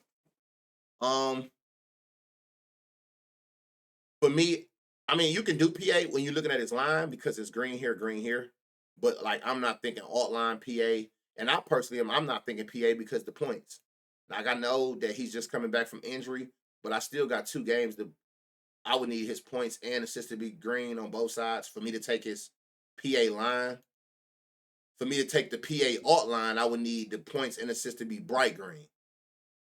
So you can find better. Who is this? Oh, they don't know who's going to start the 2 guard. They fucked us up last time, y'all. Remember they had Gary Payton up there, and then he started, and then Moody started. So I appreciate y'all not giving us no bullshit because we don't know. Wiggins. The 4, again, when you see double greens, chat, if you knew the doink, if you see double greens, that should indicate the line that's set, which is this number at the bottom. When you thinking alt lines for value, you want bright green on the defensive side. You don't care. Once you think value, eliminate the whole left side where the player stats at, because you won't get value 9 times out of 10 if they did it already. So you focus on bright green on defensive side. But when you think in their lines, when you're just trying to put you like a little 4-5 man together or whatever to make you like a little plus 1,000, focus on spots where it's dark green. I mean, green on both sides. Steph assists. Right. Like, so 2 assists. He averaged 2. They're giving up 2. By being green on both sides, you're not wrong for taking this 2 assists to put on a little parlay together. That's how you identify. That's how I identify like their lines. But again, we be looking for the gems, like right here. And Draymond been balling. Like, again, I can't stress enough, try to keep emotion out of it because Draymond has so many people parlays so many times over the years. It's like he banned on motherfuckers' list just because of his name. You know what I'm saying? But you also have to be very careful with a Draymond because I've lost on Draymond plenty of times. And I swear to God, every time I lost on Draymond was a game he got ejected. Every time. It wasn't even that he underperformed as far as his production. Every time I've played Draymond, I always pick the game that he choking niggas out, kicking niggas in the nuts. I don't know how my luck fall like that with Draymond, but that's when I play Draymond. Every time I play Draymond, he go out there and start wrestling niggas. Every time. He been cashing for me this season, but he's balling. Again, he's balling. So the read is the read. You can see he's balling. He's locked in. He's shooting more. Even with Clay back, he's still shooting 4 threes a game now. You know what I'm saying? Like, he's shooting 4 threes. He's shooting. He's scoring. He's balling. But you definitely, for me, I always keep in my mind, like, this motherfucker at any moment can just crash out. You know what I'm saying? Like, every time I take him, he go out there and start choking niggas. Don't play him today. Okay. Okay. I do y'all that with T Will. For the ones who want to play him, I'm gonna lay off of him. I'm gonna lay off of him because if I take him, he gonna go out there and try to choke slam Jared Allen. So I'm gonna leave him alone for the sake of y'all bet. Because the read is there. Like, again, this is a dumb line. 7.5 points is plus 105. Like, why? He averaging 12. They're giving up 25. Why is his line so low? Again, don't let plus odds scare you away from great reads when it makes sense looking at the numbers. Like, he's averaging 5 more points than his line. They giving up damn near 20 more points than his line. Like, why is his line so low? I think they take into account at any moment he could punch a nigga. So it's like I don't know, but he gonna slam a like yeah I don't know what's going on. Like he bought whatever. Like we got like it's forever beef with us and them. You know what I'm saying with Cleveland. We've been through years of wreckage with them. Shout out 2016 we finally got over that hump. But like it's real live beef there. You know what I'm saying? So like he can fuck around, go out there and just choke slam Garland or something. So I think they taking that into account of his line as well. Like 6.5. Look, it's 6.5 on Bet365. See, good way to go research and do your due diligence and find those lines and just discrepancies. But I don't know. 10 points plus 170. Look, 12 points. Shit, just 12 points, which is his actual average, and well under this bright ass green plus 330 on DraftKings. 15 points is plus 800. What in the fuck? They won't even give you up to 20. This is a beautiful ladder. I'm not gonna play it as bad as I want to, because I'm gonna do y'all to, you know what I'm saying? I'm here to save y'all, like, because I'm telling you. Look, if he go out there and fuck somebody up tonight, just be like, instantly, just be like, this nigga Banner told us he wasn't gonna play him, but he actually snuck him in. Like, that's the only way y'all would actually be able to know if I played him or not. If he go out there tonight and get ejected, I played him. But I'm gonna stay away from him though, like, for y'all. Because that is a hell of a read. This is one of the better reads that we done seen all day.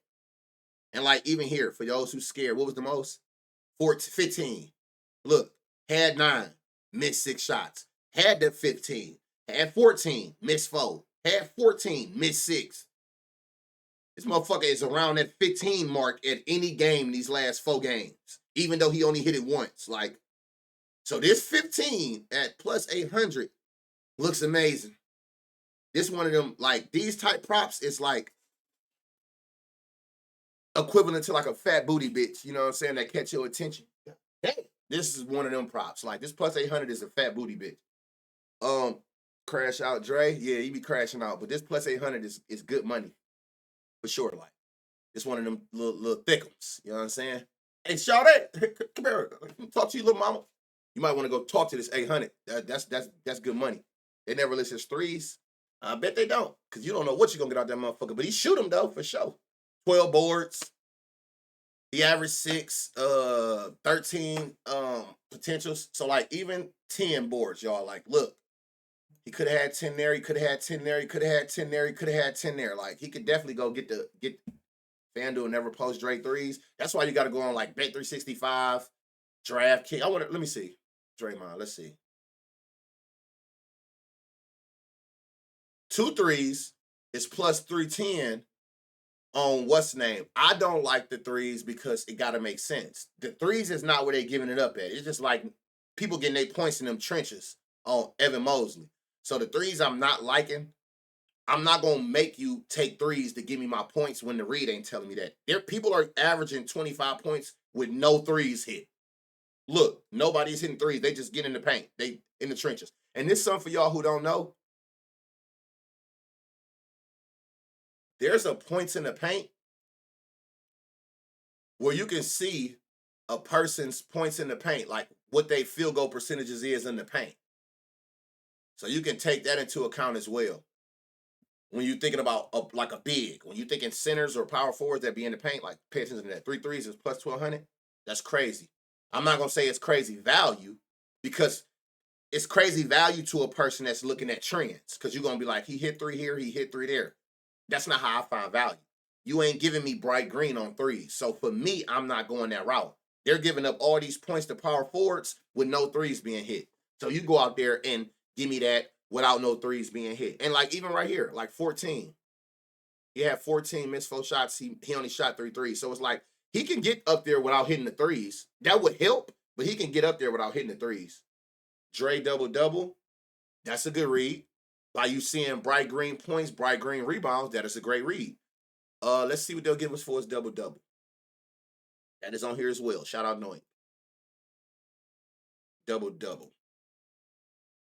God damn. A double-double for Draymond is you getting it at the best odds is plus 825 on BetMGM, plus 800 on DraftKings. And this is a value EV play. for the ones who like EV plays, because look, 800, 800, look, 600, 600. When you see that big ass line discrepancy like that from one book to the next, that should grab your attention as well. Like, why is the other books so low and they're saying that that's more likely to happen than this one outlier book? When you catch those outlier odds where some odds is on one book way higher than the rest of the books, that is a not only is it value, it's EV as well, because you making on average 800 to 600. I'm making, if I was betting 100, I'm making $200 more than you betting his double double on DraftKings. We playing the same prop for the same player, and I'm making $200 more than you did because I went after I found where the value at, where the outlier was at. So that's why line shopping is super essential. So that's a good read. But let's do this. Let's go back to just the initial rebounds. Okay, his line is 6.5, which they don't have favored to happen. They're giving up 11. So that tells you right there that it's value in his line because it's already plus money. But 10 rebounds for Dre is plus 500 on Fanatics, plus 475 on DraftKings. And again, if you a person that's paying attention to trends, you're going to say he's only got 10, one out of the last 5. Dig deeper into your research. 11 chances, could have had 10. 14 chances, could have had 10. 16 chances, could have had 10. So he could have easily had 10 rebounds these last 4 games. So 10 is not out of the question. And again, the value going to always be 9 times out of 10, the value going to always be in something they haven't done recently. Jackson Davis is another spot. He's averaging 7.5. He's averaging he's averaging 9. I'm sorry. He's averaging 9. His line is 7.5. They're giving up 13. So what are you giving 10 at? 10 is plus 175. 12. Oh, there you go. DraftKings so goaded for that. They'll give you 12 at plus 330 for T Jackson. And his line is, and that's still under the 13 points that they're allowing. If you a person that's caring, again, about trends, he's hitting that. Hey, y'all, look, another pattern.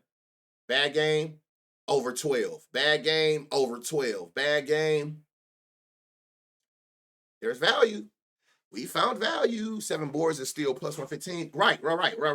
See, you really starting to understand this. Don't think that it's not value in a person's line. If it makes sense and you see that they're giving well over, if I'll take your alt line, well, clearly I'll take your actual line at plus money. I love when your line is plus money when the read makes sense, because I just caught you lacking. One of them got to cook, correct. One of them got to cook. And I'm going to always go after the one with more value. There is value in both. The more value clearly would be in Draymond, seeing that the line is so much difference in what they allow, and they was giving us up to damn near plus 800 for his points, and then you was even good value. You was even getting plus 800 for a double-double. So it's more value in Draymond, but it is value in Jackson Davis's points, as well as his line is 5 for rebounds. 7, 8. They'll give you 8 rebounds at plus 360. So there is, you go the route you want to go. There's value in Jackson's points and rebounds and Draymond points and rebounds. The one with more value is Draymond. Whether you take his points laddered all the way up to that plus 800, or you take that plus 800 for the double-double, seeing that they allow 25 points and 11 rebounds to power forwards. So the more value is in Draymond. It's gems in both of them, though, for Draymond and Trace. That's on you to decide which way you want to go with it, but there's value in both. All right, we to the Cavs. 6 rebounds they're allowing. His line is 2.5. His line is 2.5. Now, again, it's heavily favored, and that's because the books understand they're not looking at this line, the line that you're going to usually see when you going to go look at what have he done lately. They looking at these lines like I look at. They looking at the rebound chances where he could have had 3 this game, got it that game, got it that game. They're giving up 6. 4 rebounds, plus 195. 5 rebounds, plus 400. And you're still under the 6 average that Golden State is allowing, which makes sense that point because it's more shooting over there. It's more shooting, so everybody can get a chance to get a rebound. So they're giving you 5 rebounds at plus 400 for Darius Garland and 6 plus 950 on FanDuel. So you're getting some value, some super value here for Garland going against the type of offense they play and the rebounds they're allowing the point guards. So keep that in mind. You were saying Keldon Johnson for 6, but he had like 12. Tell you, let the read make it make sense for you. Like, let the profile, like, let the read. We don't give a fuck who they is. I seen that too. I seen that too. That was another one who I was watching where, because I don't play every read I see because again, like I'm trying to help y'all. So some of this shit I be forgetting. I go through and I do my due diligence for my Discord or whatnot or for whatever I'm gonna put on Twitter, but I forget a lot of the stuff. That's why I be telling y'all, write it down, go back to the video on YouTube. Appreciate that follow and play pause at show speed, whatever. I forget half the shit that we be finding. So when I do remember, it'd be too late. The game started, but I will watch the gem that we found and see if it play out like it played, like the read said it would, whether I played it or not. Dean Wade, be very careful. Being a Cavs fan, I think they said he might play, but I know he was out the last couple games. But again, that don't take away from us paying attention to value when you see it. His line is 5.5, which is a 6. They're giving up 18. You can look and see. They'll give you 8 points at plus 150. They'll give you 10 at plus 330. 12 plus 550. I knew they won't go up this high. So laddering all the way up to 12 points on Dean if he play, like especially like this 10 and this 12. I will. But one thing for me about ladders is like when it's super close, like that really catch my attention even more. Because you think about it, like say, like, look, 10 and 12. That motherfucker can have 9 points, right? Hit 1 3, and you just cash both of them at the same time off one play. Like when they that close and they'll give you odds like that. I really like spots like that where I can get good odds. And the ladder, the difference in the two lines be like super close. DraftKings the only one that do that. They'll give you 15 points at plus 400, and then they'll give you 18 points at plus 900. Like literally, you gonna go up that much on for 3-point difference? I take it every time. But there's value in Dean Wade if he play. If you was to fade him, I'm not mad at you. Worried about it. I wouldn't play him personally because I have a thing for me with gambling. I don't play nobody they first game back from injury. I don't give a fuck who you are. That's just me though. The read is the read. I don't play people back their first game coming off injury. Whoa, quick question. If Draymond don't play, is that instant go to Jack? Of course. Oh yeah, for sure. If Draymond don't play in that power, well, I would still identify who the power forward is and see if we getting value in him without going over 25 points, seeing that they allow it, and then you do yourself the judgment of where the most value at. Still, it's the see again. That's why I'm trying to eliminate players because really, it's not about Draymond. He just so happened to be that player there. It's about who in that power forward spot that they're giving up all them points and rebounds to. So if Draymond don't play, the first thing I would do is knowing that they give up 25 points and 11 boards to power forwards, I will go get to looking at the alt lines for whoever is the power forward and see if you getting any value going up to 25 points or 11 rebounds. But if it ain't there, then automatically, that the Tracy Davis, whatever his name is, that would be the go-to in that situation. No. You good, bro. You good. I tried to filter rebound chances yesterday, but didn't see where it came up. Because that's why I be having it on last 5. Because if you do a filter and they ain't seen that this year, and you got this still on 2024-25, it ain't gonna show nothing. When you're using them filters, you're gonna always have to be on last 5 until we get way deeper into the season. Because most of the time, that specific profile they might not have seen yet. Kaminga will ball out. Yeah, so if it's Kaminga, but you got to pay attention to what his line would be because we would need his line to be a certain line to still be able to get the value going up to that many points. So pay attention to that with Dean. I don't play people they first game back personally. They're giving up 3 threes. I would definitely filter down for a person who shoot the amount of threes like a Evan Mobley. See, that changes everything. Like, you're not about to sit here and be having me showing me people who shooting 13 and 17 threes at power forward. He ain't shooting shit like that. That's why those filters do help. That was it. So again, that's another reason, if y'all notice, like, why I love hunting gems and value, because it get me through these big slates where it's only gonna be 1, 2, maybe 3 in a game. So you already eliminating 10 starters down to 2 or 3 people for me, if that makes sense. Then I get to going into spreads and totals when I'm looking at which games out of the players I found that I actually want to pull the trigger on. But this will break down these slates so much for you when you search value, because it's only going to be so many in the game, no matter who the teams are. We've seen that day in and day out. So you already breaking down 10 people in the game to 15 people down to 2 or 3 or 4 people for me out the gate. That which is going to help me tremendously when I go to pulling the trigger. Giannis, they're giving up. Hold on, how the fuck I get down there? Oh, they ain't getting no lines up. And see, in a lot of this times, y'all, like, again, we go through these situations, unfortunately, because there's so many game time decisions. That's not on me. That's not on you.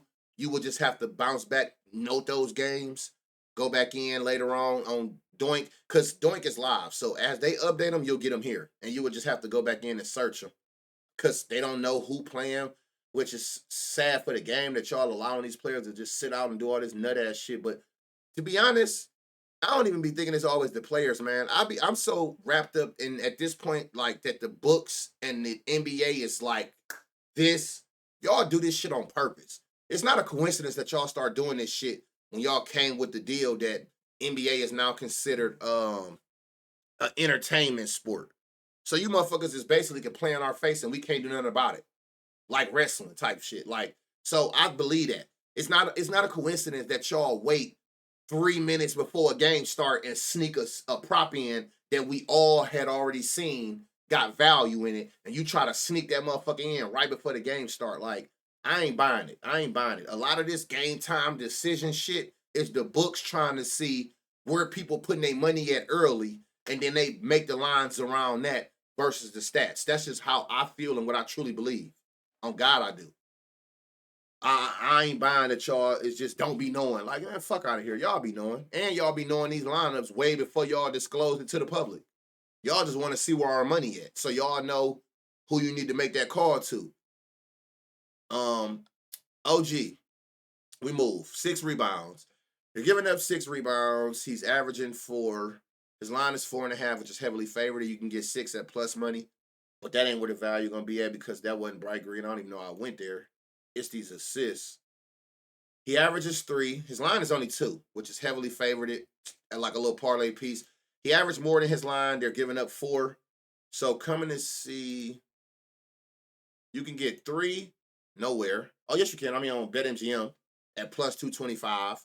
You can get 5 at plus 900, which I wouldn't go. Why are these books been going from 3 to 5? Why? Where's the FanDuel at with the 4, like with the 4 assists? Why don't nobody give us 4 assists no more? So I wouldn't go no higher than 3. You get it at plus 225 on BetMGM. And like I tell y'all all the time, you know you got value when, without going over the average, the defense allowed, once you get into 2 times your money, plus 200 or higher, you in the value spots. We get through these games quicker. This is probably my favorite game, for the spread being so low and the total being the second highest. This is a game I am for sure playing something out of. Something. I'm looking for the value, but something will be played. Whether it be a parlay of people lines or something, this is one of my favorite games. This is my favorite game off the slate, without even going into it, based off of low spread, meaning close game, second highest total, meaning I should be getting all my minutes out of my players. So this is a game that I love. Again, like, even like looking here, out the gate, green, average, green. For Tyus Jones, what the hell is this? Rebounds. He's averaging 5 chances, so I love his 2.5, running it as a straight. You can go up to 4. You can get 4 at plus 185 on ESPN bets. But I love this 2.5. Seeing that you average more, they allow more rebounds for Tyus. He's in a good spot. I don't care what the stats say. Luka's going over points. Take him. Take them by all means. I don't want to change nobody's way of gambling. If you gamble with emotion, by all means, take them. If you look at trends, take them. You know what I'm saying? Like I know some people probably like you go off on Phoenix. I'm not telling you what not to take. I'm just trying to identify little spots that's like that the read tell us is like good spots to take. Who is this? Bradley Beal. Rebounds. Again, like his line is 3.5. He averages 4 with 7 rebound chances. They're giving up 5 with 8 chances. So it's 3.5, which is heavily favored at minus 148. Makes sense. You can get 5 rebounds, which is what they're giving up at plus 140 on on DraftKings. So again, like you getting rebounds early. I see that we giving rebounds, assists, Kevin Durant assists. Just as far as his line is 4, which is plus money. They don't see him getting. They giving up 4 on 7 potentials. He's averaging 4 on 6 potentials. So there's another spot, and it's value out the gate and just in his line.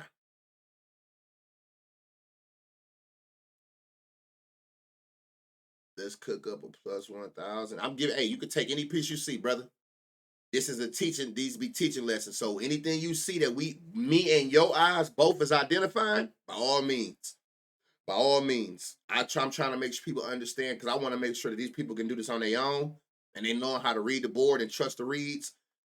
I personally, and I'm a capper in a with a paid Discord, and I still try to teach people like fish for yourself. I want to see people make their own bread type shit. You know what I'm saying? Nurkic points line look good, for sure. Like look, and he went crazy, right? I had him for 8.5 points this game. Remember his line was 8.5 last game. That motherfucker covered that shit in the first quarter. His line is 9.5. He's averaging more than that. That's why he's favored to get it. They're giving up 15. So Nurkic points is definitely a go again. I'm running it right back. And they went up 1. His line was 8.5 2 days ago. When I hit, that was the first quarter cash. They're giving up 15. You get 12 at plus 145. And you getting 15 at plus 340. That is great value in Nurkic points tonight, seeing that they're giving up 15 points to centers. And you getting that at plus 390. Oh my God, FanDuel actually got good odds on that. He's hitting that 15 his last 2 games if you care about past trends. But they're giving up to 15 is 390. Most likely I'm going to get because, again, I like this game a lot based on the spread and the totals. Love it, love it, love it, love it. Love his shit. What else? Is there anything else they're giving up a lot of? No? All right, yeah. So Nurkic, I like he's got value for points ladders for sure. Luka, oh, that's why you said that. That's why you said that, huh? This what you looking at. See, this what I know how y'all operate. This is why you said he going over his points because of what he's did against Phoenix in the past. I know how y'all think. I know how most gamble. I mean, I don't take unders anyway, so I'm not gonna touch it. But I told you, like literally, I'm dead ass serious though. I promised my right handed guy 2.5 years of gambling NBA. I have never looked at a head to head stat in my life ever. Yeah, I knew it. He cooks Phoenix. Yeah, I knew it. I knew that's why. Before I even looked, I know how most research. I know how most gamble. You know what I'm saying? I know how most think. So I had already knew what you looked at without even going to that. I already had knew what you had looked at. Um. So yeah. So for the ones who like the Luka narrative, I'm not gonna go too deep into it. You know how I operate, but y'all see that he owns Phoenix. That's what they saying. He go crazy against them. For the ones who like that, Luka points. They're giving up 3 threes to shooting guards. Kyrie averages 3. They're giving up 3. So I like his line at 3, which is plus money for whatever reason, but fuck it. He giving out them stupid ass odds to shit that should happen. He's averaging 3 threes. They're giving up 3 threes. Love Kyrie threes. I'm not gonna outline it based on this, but his line, seeing that he averages that, they're giving up that. You're not wrong for taking 3 threes at plus 145 on Fanatics, plus 140 on FanDuel and DraftKings. Who is Ryan Dunn? What rook? Suns got their rook that play hard defense will be different. No, I don't tell them nothing. Don't tell them Nathan. Fuck the read. They don't care that this shit saying that somebody, whoever playing point guard, is boxing some shit up. I don't know who it is. I don't care to know who it is. But he doing something right. So yeah, I like Kyrie threes.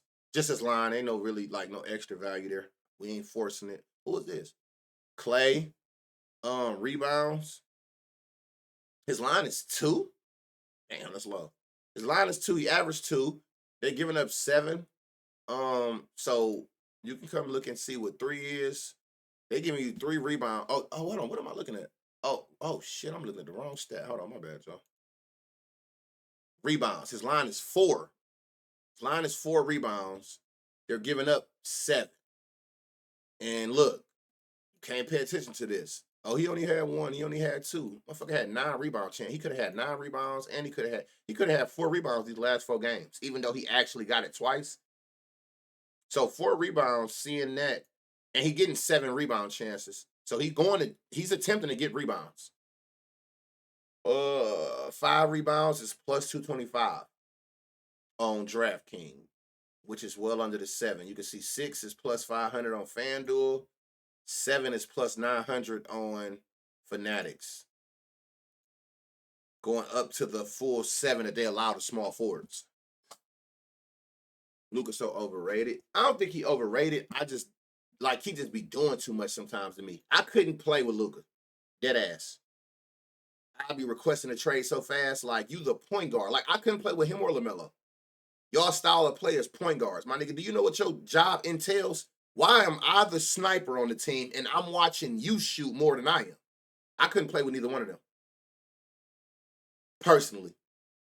If you like it, I love it. And it ain't like it's turning into championship basketball. That would be the thing for me. It's one thing if I'm sitting here playing the cut, watching you do this shit, and we like, you know what I'm saying? It's not even translating to championship basketball. And you think I'm going to watch that, especially like a LaMelo. Y'all end the season every year with a losing record. So I'm losing, and I got to watch you play that nut-ass game, and I'm the shooting guard? Like, oh, hell no, I'm out of here. I'm the fuck out of here. Who is this? Naj Marshall. He went off this game, and his minutes is going up as well too. That's why I don't pay attention to these night type numbers. You got to kind of watch these games, know what's going on. 34 minutes, his minutes is going up. They're giving up 10. His line is 8.5, and that's exactly why that 8.5 line is favored. He averaging 8, but they realize like they're giving up 10. So I like his 8.5 line. I wouldn't go up to 10.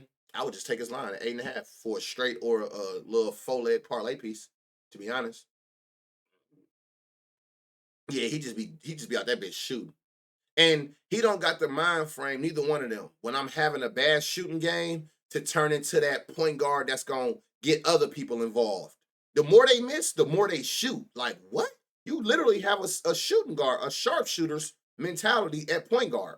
And it's nothing that we can do about it because by you being a point guard, you have the most usage and most control over what we get involved with in the offense.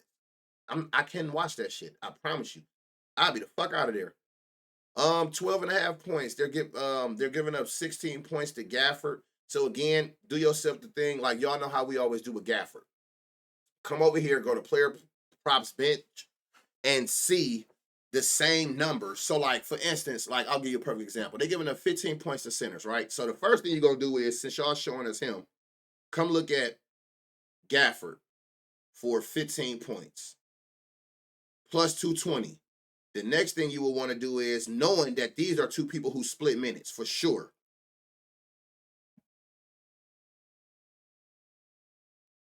Oh, Lively hurt? What does this mean? Oh, he out. Never mind. But you would have came over here and seen what would 15 points have been for Lively if he had lines. But he don't. Like, I ain't know he was hurt. So, especially when you know it's 2 players that split minutes. 11 rebounds a game. His line is 7.5, which they don't have favored it to happen, but he's averaging 12 rebound chances, which is a good indication when you want rebounds, at least be in position. They'll give you 10 rebounds at plus 2.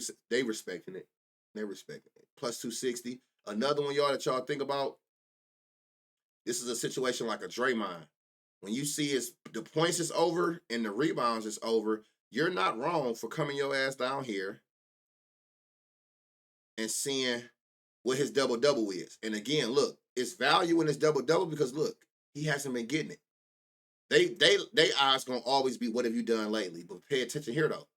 4 of the last 5 centers that played against Phoenix have gotten a double-double. So that's why you focus on the value, because the value won't make sense to a person who care about past trends. It'll never make sense to them because the value is the reason I found value is because he hasn't done it. And you getting that at like plus 425 on Bally's and in the 300 range. So that's something you can like look into as well. Is maybe Gafford double. So you agree he overrated? Yeah, he's overrated for his position for sure.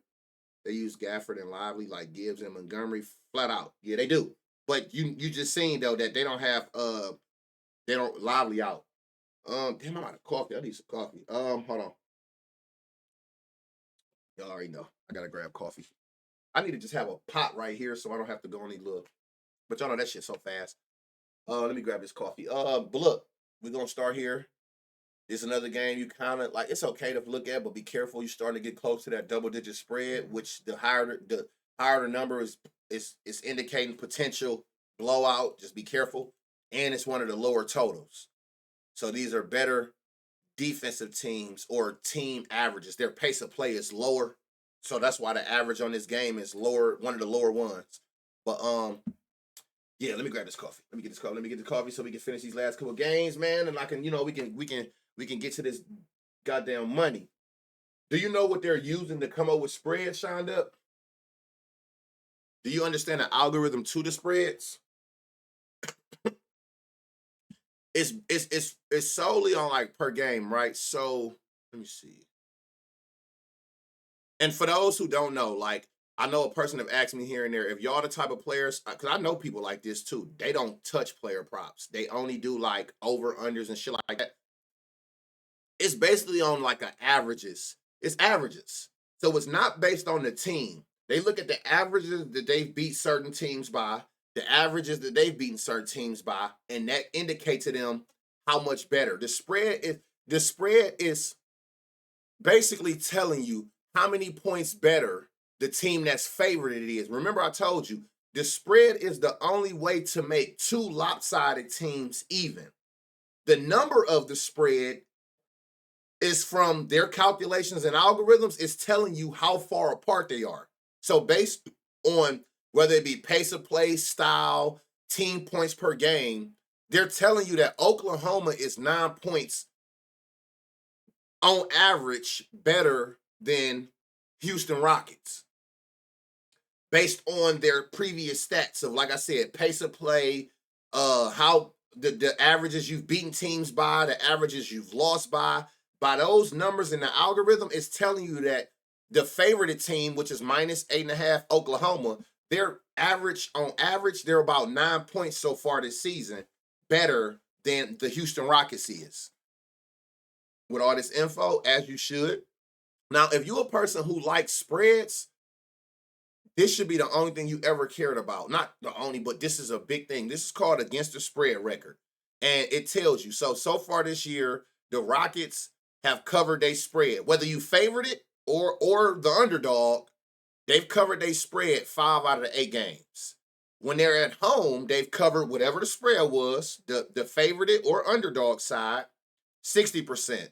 When they're away, 67%. When they're favored it, they're 50%. When they're the underdog, they're 2-0 to cover whatever the spread is for that day. It's not a certain number, just out of whatever their spread was in all these games this season, these are their records for it. So if you're a person that likes spreads, identify these and you will find games and you'll be looking at, okay, so, hey, this team favored it and they green. Like you will be looking at it like that. And this team, when they're the underdog, they red. Like you'll find like the discrepancies there. But against the spread records is what you're looking at for every team, for every sport they do it. When you one of them people who like to play spreads, look at they against the spread records. That shit matters and holds a whole lot of weight. So we move. Let's get through these games, man. So we got to identify these gems. All right, 6 rebounds for Fred VanVleet. I already like your line at 4. It's at plus money. I don't know why. You average more than 4. They're giving up more than 4. Not only do you average more than 4, you're going to give me a good position to get those 4 because you averaging 3 more than the 4 I need in far as rebound chances. 9, 4, 6, 8. You putting yourself in position to get rebounds. And that's what I need if I need rebounds. Like I at least need you to go hawking for them bitches. When they coming off, you ain't just like the first one down the court. You actually making it your business to try to grab it when they bounce off the rim your way. So they giving you 5 rebounds for Fred today at plus 255. The full 6, they plus 475 and 7 is only on Fanatics. Like, see, like, look, these is good odds for 7, but I can't use Fanatics. But I mean, still, you're getting 2 times your money at 5. For Fred VanVleet, seeing that he averaged more rebound chances and they giving up 7, that's value in Fred's alt line as well as his actual line. For them to be giving you 4 at plus money, and that's what he averaged, and they're giving up more than 4, plus 120 is great odds to run solo or pair with a couple other legs to get you like a 3-leg plus 1,000. All right, Dylan Brooks. Dylan Brooks is another one. They're giving up 15 points. His line is 9.5, which is favored to happen, seeing that he's averaging 11 his last 5. They're giving up 15. This game we played him. This the game that we played him and hit. That motherfucker went out that bitch and cooked. This the game I took him on when he hit for that 17. So I like his line of 10 at minus 117. Oh yeah, you're gonna have to play that on Bally's because that shit is super favored on like that regular books that we playing it on. Except for the steal gonna be on BetMGM. They're giving it to you at minus 125, but it's heavily juiced on like the main books. For 10 points, you can get 12 points at plus 125. What's the line? 15. And you're getting 15 points at plus 310 on FanDuel for Dylan Brooks tonight. So there is value in his line laddered up to 15 points. If you want to like make use some 2-mans or whatnot, there's value here. So keep that in mind. There is some value in his 15 points tonight for Dylan Brooks, seeing that they're giving up small forwards 15 points a game. Threes, his line is 2. He's averaging 1.602. They're giving up 3. There's value in his line at plus money at the 2. They're giving you 3 at plus 340 on DraftKings. So there's value in his points and his threes. And I want to say, go back to 15. There's more value in the threes. I mean, it's like obvious. Whichever one, without going over the average, got the better odds is the most value. So the most value is in, hold on, plus 310. I don't know where the three's at. Plus 310, plus 3. Yeah. So the value is value in both, but the most value would be in his 3-pointers, going up to 3 threes at plus 330. Or if you want to just play it safe, you could just take the plus 310, which is only 20 like odds lower at the 15 points. Law Rich, my boy. What's up, Law? What's the word, my boy? Hope all is well. So it's more value, y'all, in Dylan threes today than it is his actual points. So just keep that in mind. That's where you're going to get your value at. 5 rebounds also. They're giving you 4 rebounds. See, it's another line, that dumbass line. He averaged 4. His line is 4. They're giving up 5. But they're giving you 4, y'all, at plus money. Don't be afraid of them plus odds, I'm telling you, because you're going to find spots that just don't make sense. Another indicator where you know you want to take this 4 and feel like you're in a good spot, he averaged double the rebound chances. So that tells you, again, that he's a rebound chaser. He's going, when that bitch come off the rim his direction, he's attempting to grab it. Like, again, don't pay attention to these lines. Oh, he only had 2. He should have had 4. He only had 3. Should have had 4. And then when he did get to 4, 8, 13, 11. So damn near, if you look at this, in all of his last 5 games, he could have hit this 4 rebounds that they're giving you at plus money, just his line for the day. That's the shit you want to attack. That's the shit you want to attack. Do not be afraid because a person line is plus odds. The books do fuck up. It's on you to figure out where they fucked up at and how they fucked up. And when the read makes sense, don't be afraid and be like, oh, his line is 4. Let me go take 2. Let me go take 3, because I'm telling you, you're going to look up and it's motherfucking 18 legs on your parlay. You setting yourself up for failure. Jabari, another one. He averaging 14 points. They giving up 14 points. Why is 10.5 minus 102? Damn near plus 100. Why are you giving it to me at these great odds when his average and the average that Oklahoma allowed to point power forwards is over the 11 points? These are great spots for y'all to run the solo bets or 3, 4-man plus 1,000 parlays. But you got to be willing to drop your nuts and stop being afraid of odds that say, oh, this is not favored to happen. Just trust the reads. And that's why we do this every day. Gonna do it every day. We gonna find them reads where y'all fucked up at. Sengun assists, 4 assists. He averages the 4. They giving up 5. Who the fuck is this? Oh, Joker. That boy different. I'm like, who just had 32? He could have had 32 assists this stat line is so stupid, y'all. 23, 20, and 16. He could have had way more than 23 points. He missed 11 shots. He could have had 30 boards and 32 assists. Would he have went down as the greatest, y'all, if he would have ended this game with like 30, 30, 30?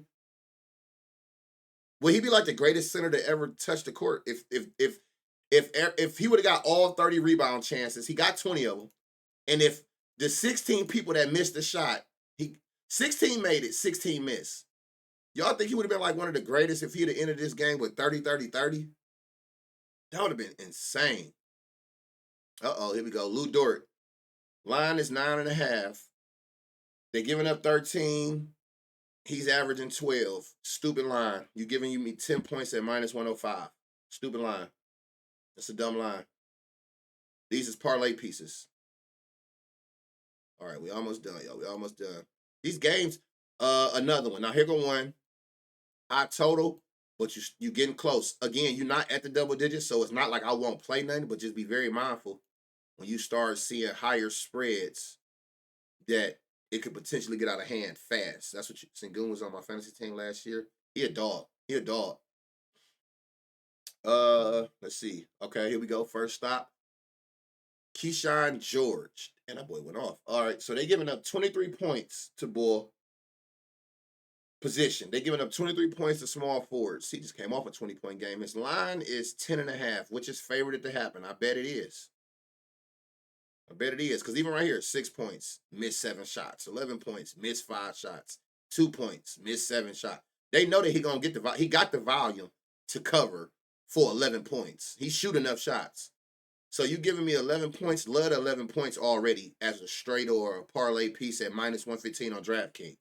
But I know what we came for. We want these 15 points plus 250, which he just hit last game. 18 points plus 550. It's super value in him tonight. And then 20 points plus 650 on FanDuel. So there is crazy value in this Keyshawn George kid. I think he's a rookie, y'all, if I'm not mistaken. Rebounds. 6 rebounds. His line is 4.5, and he just hit 6 and 8 his last 2 games. So seeing that, let me see. What you would give me 6 at? Oh, just a little parlay piece. It ain't nothing major. The value so far is in his points. And then 4 assists. His line 2.5. He averaged 3. He just had 4. He get 4 every other game, y'all. 4, 4, 4. They giving up 4. 2.5 is a dumb line. But if you want to, we can see what's 4. Plus 200 if you got ESPN bets. So the value for Keyshawn George is his points. Like, it ain't even no question. It's his points. For sure. Damn, y'all nigga. Y'all remember this was a super gem we hit? That boy went the fuck off. And the read said he was gonna go off. What's his PR? His PR is 29. His line is 15.5. You can get an odd line on that as well. You can get 20 out of that 27 that they giving up. You can get 20 at plus 250, Sean. You can get this 20 up. You can get 25, which is still less than that at plus 850. So here goes some value here, plus 850. So it's more value. Good call. It's more value, y'all, in his points plus rebound than his points. If you don't want to just go strictly points, it's more value in Keyshawn George's points plus rebounds.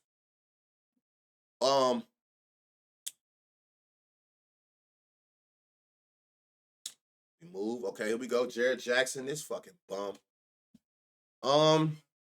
Again, I try to take emotion out because I understand that you a lot of red, but again, I'm not no dummy. I'm looking at 13, 9, 11, 6, 8. I'm seeing your rebound chances. His line is five. It's 6.5, which they have heavily favored. Well, not heavily, but it's a good straight, which makes sense. And they're giving up 11. So will you have your season high and go ahead and get us 10 at plus 400? Up to 10, you can get plus 400, which is still under that average. And again, if you worry about he ain't got 10, 13, 9, 11, 8, he's around that spot every game as far as when he's in position against inside position players, he can get it. 4 assists, um, no value there. So if anything, there is value in Jared Jackson rebounds tonight, whether you take his line or you go up no higher than 10. Zach Edey, they letting centers do what the hell they want. That's that rookie. That boy's sorry. He decent, but I know he be getting fried. His line is 11.5. They're giving him 19. He averaging more. You're getting that at plus money on BetMGM. Look, all the other books are saying like it's more favored. BetMGM is the idiots that's gonna give it to you at plus 100. That's value in there alone. You can get 15 points at plus 195. You can get 18 points, which is still under this average, at plus 425. He just had 25 points 2 games ago. And that was a game that we sniped him too. His rotations are very weird. The rookie dude, he'll cook in first quarter, first 4 minutes. Then they bench him for the entire half. Oh, Edey, yeah. And like this was the most points he played, which was a great read on our end because maybe because he was cooking. I'm not sure. I don't know what made him give him his most minutes this game. And that was his most shot attempts. But that's what I'm explaining to y'all. That's why we look for value and follow the reads because we caught him at his season high and his shot attempts high. Nothing about looking at his past trends would have made us pull the trigger on that outside that the defense he was going against was bad. And look, he went out there and got his season high and the most shots he done shot all season. That's why I say follow the read and live with the results as long as you know that it's a weakness on the defense. That's the only way you're going to get that value. He be on the bench a lot. Oh, I already know. That's why we were skeptical of taking it, but we took it because the read made sense, and that boy went out there and went crazy. I think it's how he started, his big ass. I think they going with how he start. Depending on how he start, dictate how he going to play the rest of those games. Okay, Rozier. Who remember Rozier from yesterday or 2 days ago? Look what he did, y'all. Remember he was at like plus 500 for 6 boards? He went out that bitch and got it. He went out there and got it. He went out there and got the rebounds that we needed for sure. They're giving up 18.5, 19 points. You can see 15, 17. Oh, you can get 18. You can get the 18 points at plus 230, but that's a good read. That ain't great. In my opinion. These 8 assists is great. I like bright shit. He's averaging 7. He's averaging 5, so of course this 3.5 is money, which is heavily favored. You're gonna have to parlay that. I'm not playing no damn minus 142 solo. You can get 6 rebound, 6 is these assists? You can get 6 assists at plus 290. You can get 8 assists at plus 1100 over on Fanatics. But don't be surprised. 8 assists will open up later on FanDuel. Trust. You don't be passing to Rozier at all. To Rozier. I mean, shit, look, he's still averaging 12 attempts a game. His assist is low because people just not hitting the shots. This was the first game where every pass he made, they actually made it. Look, 5 attempts, 5 potentials. But like, look, could have had 6, like could have had 11, could have had 6. They just got to hit their fucking shots off of his passes. And I guarantee you, it's Jovic selling ass that's missing all the shots off his passes. Guaranteed. So there is value today in Rozier 6 at plus 290 and his 8 if it opens up. Or if you get Fanatics at plus 1100, it's insane value, seeing that they're giving up 8 assists to point guards anyway. And he's got the potentials to get you 8 assists regardless. But I'll even take the 6. But I would be watch carefully and see if that opens up for the 8 assists on FanDuel or DraftKings later. Yeah, I don't know, bro. The reads be there. We see him every time, but this motherfucker can't hit. So I'm assuming you half of his potentials. 3 threes to Jimmy, which I would filter down for sure because you got niggas on here with 10 threes, 5 threes. That's not Jimmy's style of play. That's not his game. So get in body and look at people who's shooting between 0 from what I'm looking at and 2. Yeah, I bet. Yeah, that shit just switched up real fast, didn't it? Like, nah, you won't fool me there. Look, y'all. So this is gonna test y'all emotion. This is the first test on our journey of emotional gambling. Because, hey, boo, this is the first test to your emotional gambling habits. If you've been in here since I started doing this on the 1st of the month, we have took Jovic. This game, sold. This game, sold. This game, sold. I don't know what's going on, but every game, he is in position because he's going against a power forward that allows a lot of points. He sells every game. I can't skip him. I have to do my job. You don't have to play him. This is the first prop, y'all. 5 minutes last game, that pays a part as well. 12 minutes. I don't know what's going on. Like, his shot attempts is so low now. Like, I don't know. Are they getting dusted? Somebody just taught me something, y'all. Remember I told y'all it's a way to see and I know where it went? Shout out to one of the cousins that be in the stream. If you click it, here we go. No, that was not a bad game. Where are you at? Hold on. Were you in foul trouble? What the fuck is personal fouls? Do y'all see personal fouls? Fouls. Okay. No. Why did he play 5 minutes? Did he get hurt? Yes. And Aki boy, that's why I tell y'all, don't gamble with emotion. You'll lose a lot of money. I've done it. You sell me enough, I'm going to skip you. And then you go out that bitch and would have hit a max ladder. It never fails. So you don't have to play them. You on your own journey, like I'm on my own journey of trying to avoid emotional gambling, but we can't deny what we're looking at. So I'm not sure. Did he get hurt or something? They just said his ass stopped. That is crazy. 12 minutes, like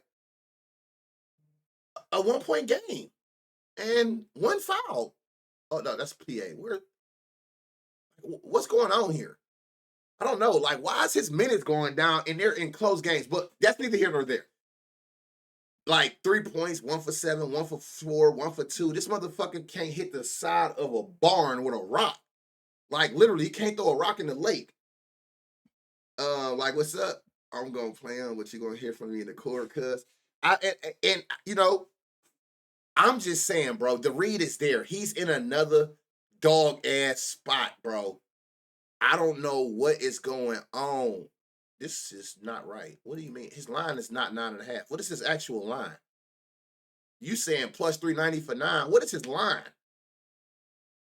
Anybody know what his line is? Hey, what is his actual line? Like, this is not right. Why is it starting me at an alt line? I mean, I guess they know where I'm going with it. Because look, 9.5 is plus 390. What's the better matchup for KD? 15 is plus 1,000. Now, y'all do that what you want. I'm going to leave it at that. Yeah, the read, I can't stress it enough. You got to go with the read. You don't got to play all of them. I get it. But the read is the read. Like, these numbers ain't made up. We got to go off what you showing that defense is giving up game in and game out. And just pray that the person that they going against that you would take make it make sense. The read is the read. A person can't never say, Banner made a bad read. There's no goddamn way I made a bad read because I follow a simple formula. I literally only attack defenses that's proven with weaknesses. There's no way I can make a bad read. I can't make that because I'm only using shit like this where they're giving it up game in and game out. No line? Okay, so yeah. Rebounds. His line is 2.5. Is that right? They're giving up 6. 5 is plus 475. 7 is plus 1,000 again. Assists. They're giving the only people that got his line is BetMGM. Maybe that's telling us to lay off. I don't know. But I will tell you this. If I was to play anything for him, seeing that all of these lines are dark green, I ain't gonna lie to you. If I was to play anything, it would be points, rebound, and assists. Like, if you ain't giving me his full combo of all three, I'm gonna have to take a seat back. But it's looking like the only person with a line is BetMGM. So maybe that's a sign to us, y'all. That's a sign that leave that nigga alone. Jamal Murray coming back today? They don't know. 17 points. This boy be cooking. Dumb line out the gate. He might cover today. Dumb line, y'all. This is a dumbass line. Like, Christian Braun line is 13.5. This motherfucker averaged 17. They giving up 17. Dumbass line. This 13.5 at minus 104 is value. Whether you play it solo or you mix it with some other shit, there's value. That's a dumbass line with dumbass odds for Christian Braun. That boy hooping. Damn, I lost both of them. Okay. That boy balling. It's that simple. Like, that's a stupid ass line. But they're giving up 17, so for 15, you're getting that plus 120. It ain't no super value because I know you ain't gonna give me nothing else without going over 17, looking for that plus 200 or higher. 4 assists. His line is 2. He averaged 2 and 3 potentials. They're giving up 4 and allowing 8 potential. So to look at 3 is plus 250. You're not wrong for looking at 3 and giving up 4. And check bet 365 if you got it. I don't know why they don't got them up here, but plus it's some value in his assist tonight. Now, seeing that, if you're afraid to take the points or the assists, seeing that they both is bright, go points plus assists. Yeah, hey, Braun be balling. Like, that's a stupid line. This 13.5 at minus 104 is a dumbass line. Oh shit, Peyton Watson. They're giving up 9 to powerful.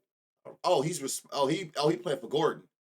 His line is 4.5. Again, don't focus on he hasn't gotten that because look at these rebound chances. He's hawking that ball. Whether he pick it up or not, Jokic probably come through and snatch that bitch out his hand or something but whatever. But he putting himself in spots to rebound. So that's what you care about. So his 4.5 line is plus money. They're giving you 6 rebounds for him at 220. And they're giving you 8 rebounds at plus 800 on DraftKings, plus 900 on Fanatics. Appreciate that follow. So there's value in Peyton Watson rebounds tonight. You know what we didn't look at? Oh, good game for props too. 3.5 spread, y'all. 3.5 spread. Should be a good game. And it's low scoring. Should be a nice little gritty game.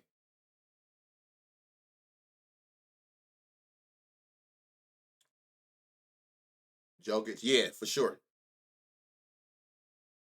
You filter his shit, he gonna be the only person on there. Nobody play like Jokic. So there's crazy value, y'all, going up to 8 rebounds for Peyton Watson tonight. Especially do they know for sure Gordon not playing or it's a toss-up?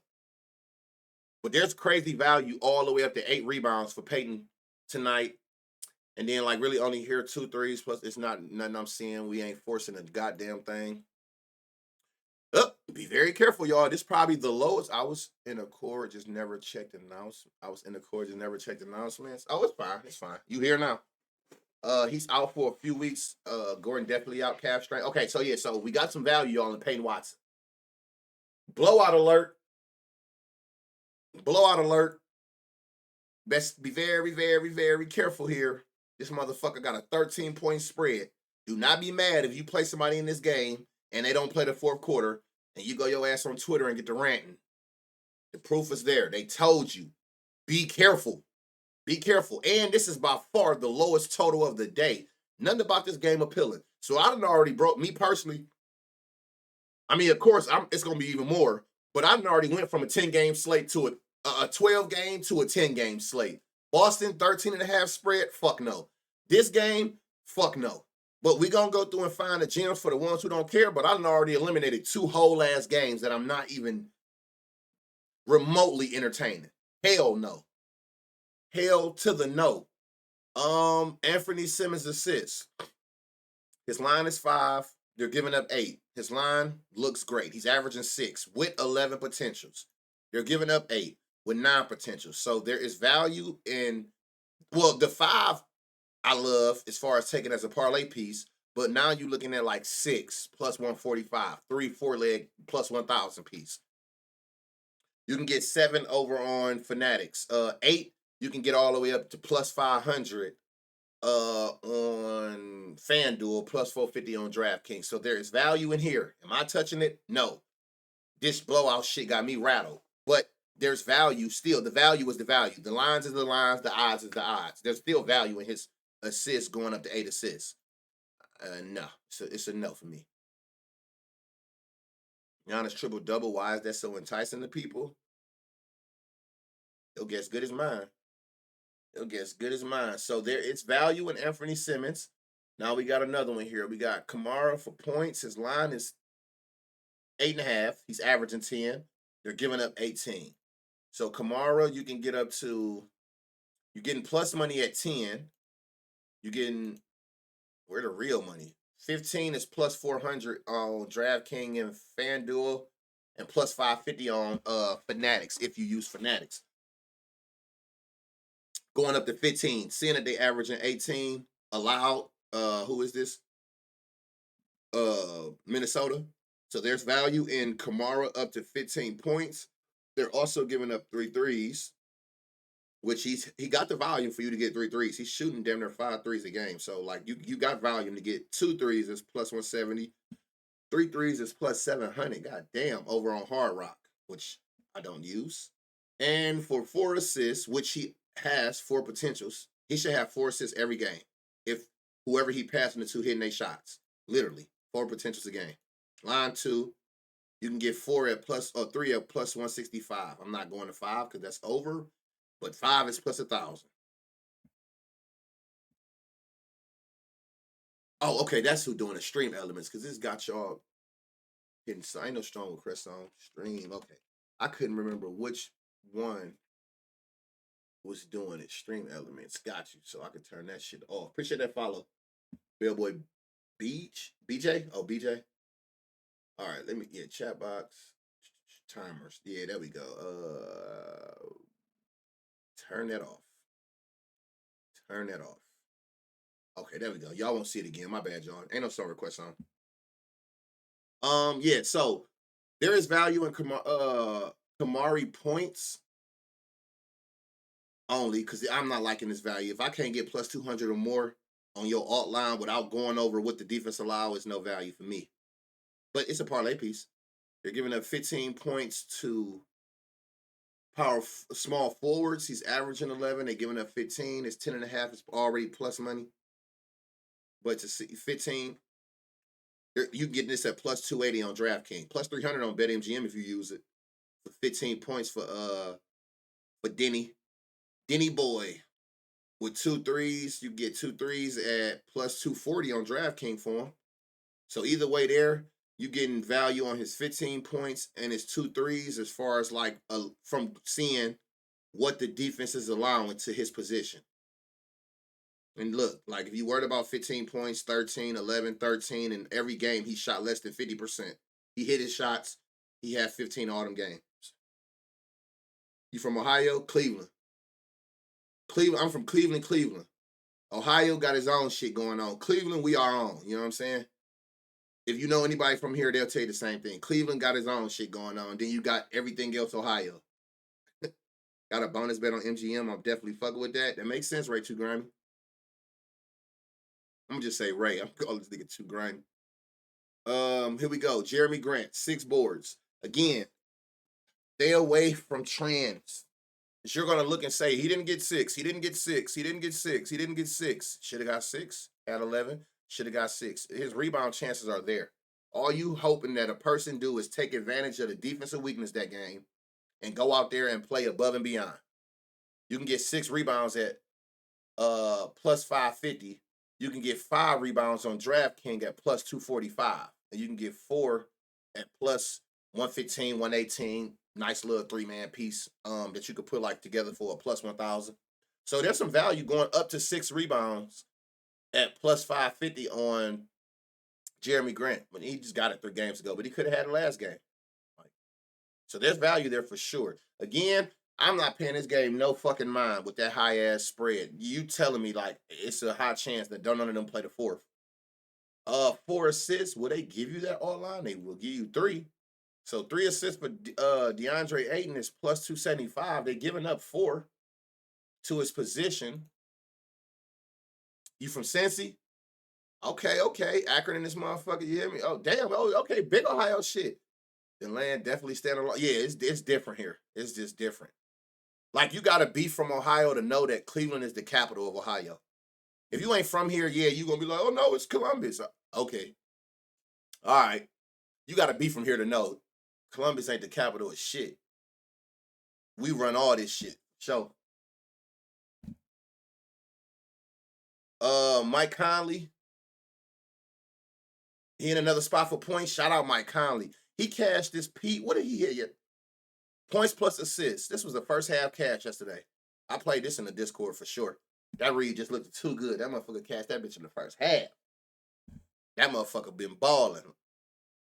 I got to go out there. It's more Midwest or East. I got to go out there. Is it more Midwest or East Coast? In my opinion, it's East Coast. I never really understood the whole Midwest thing over here. First of all, where you getting mid and west and you putting Ohio that's over here. So, they call it that. I don't know. I don't know if anybody know the logic to that. That's one. I don't never know where the fuck this Midwest thing come from with us. Like, nigga, we north and we northeast, if anything. Like, where you getting Midwest? Like, I don't know where we ain't neither one of them in the middle of the map or west of the map. Like, where the fuck is Midwest at over here? Like, to me, it's northeast. I never understood that. Like, they consider like Ohio Midwest. Like, Midwest where? What map are you looking at? We ain't in the middle of the map. We ain't on west of the map. How the hell are we Midwest? Big North shit. How I look at it told me he was from Detroit a minute ago, and I told him that's East Coast. He said Midwest. They do it all the time. I never understood that. What is Midwest about us? We the top of the map, east of the map, northeast. Like, you niggas is, I don't know. Big North. You know what I'm saying? North. Norf. Conley is in another spot again, y'all. So his line is 9.5. It's 10 plus money. I love the 10 at plus money. And you're going to get his 15 at plus 475 on betting. I'm going to have to not reopen, but I'm going to have to use my BetMGM. I done seen too many ladders today with value. The best odds on BetMGM, which is crazy. But fuck it. We where the money at. So you could take up to 15. It's value with Mike Conley again, all the way up to 15 points on BetMGM. They're giving up 4 rebounds, 2.5. So 4 rebounds is plus 210 on FanDuel. But the value, it's value there. Remember, all you need is plus 200 or more when you're looking at the alt lines without going over the average allowed. But the real value, looking at that, is his points tonight. The value is in his points. And look, if you worried about, again, 15 points, he had 14 and missed 4 shots. Had 11, missed 4 shots. He could have had 14 both games. When it was north and south with the OG states, that could be. Again, it's because the 13 colonies, they move west.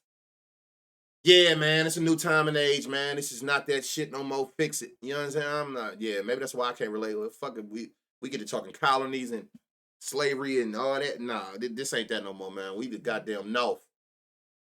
NAWF, y'all. That's the real way to spell it. It's the North side shit. Jaden McDaniels, he's in the spot for that ain't really bright. Really it's assists. His line is 1.5, which is plus money. You can get 3 at plus 210 for his fuck is this? Assists. His rebounds is plus money. You can get up to 5 at plus 185. Yeah, that's the North. Yeah, that Midwest shit, the colonizing and all that, like y'all lost me with that. Y'all going back to what the fuck, goddamn Christopher Columbus thinking shit. Like, well, nigga, what? We don't get to fixing some of this shit. All right, this is a good game, y'all. Like, as far as it's one of the lower totals, which is fine. It still ain't a crazy spread. It's closer than we think. And it's in back both. Today the 7th or the 8th. The 8th. Didn't they play yesterday? Or no? Maybe I'm tripping. Or is this shit not updated? Didn't they play yesterday? Or am I tweaking? Hold on, Minnesota played yesterday for sure.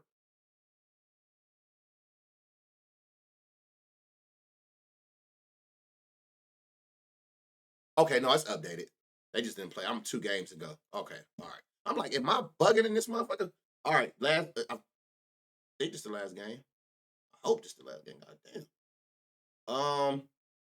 Norman Powell rebounds. 4 rebounds. His line is 2.5. I bet because he getting 5 rebound chances a game. He just got to get them, like dead ass. They ain't slow. They like that. He could have had 70. Could have had 70. Could have had 8. Like they know. So up to 4 rebounds is plus 175 all the way on Hard Rock, which he ain't getting over here. So that's fine. All right, we move. Only 3 games yesterday. Yeah, no, right. I get that, but I thought the Clippers was one of them for some reason. Terrence Mann, Terrence the man. His line is 7, which he averages, which is favored to happen because they're giving up hella points to small forwards, and I like that. So I'm loving this 7 right here out the gate. I'm loving this minus 120 to play as a solo bet or on a 4-man to get to 10-1 odds plus 1,000. Love it, love it. That is perfectly fine. But we want them gems. You hear me?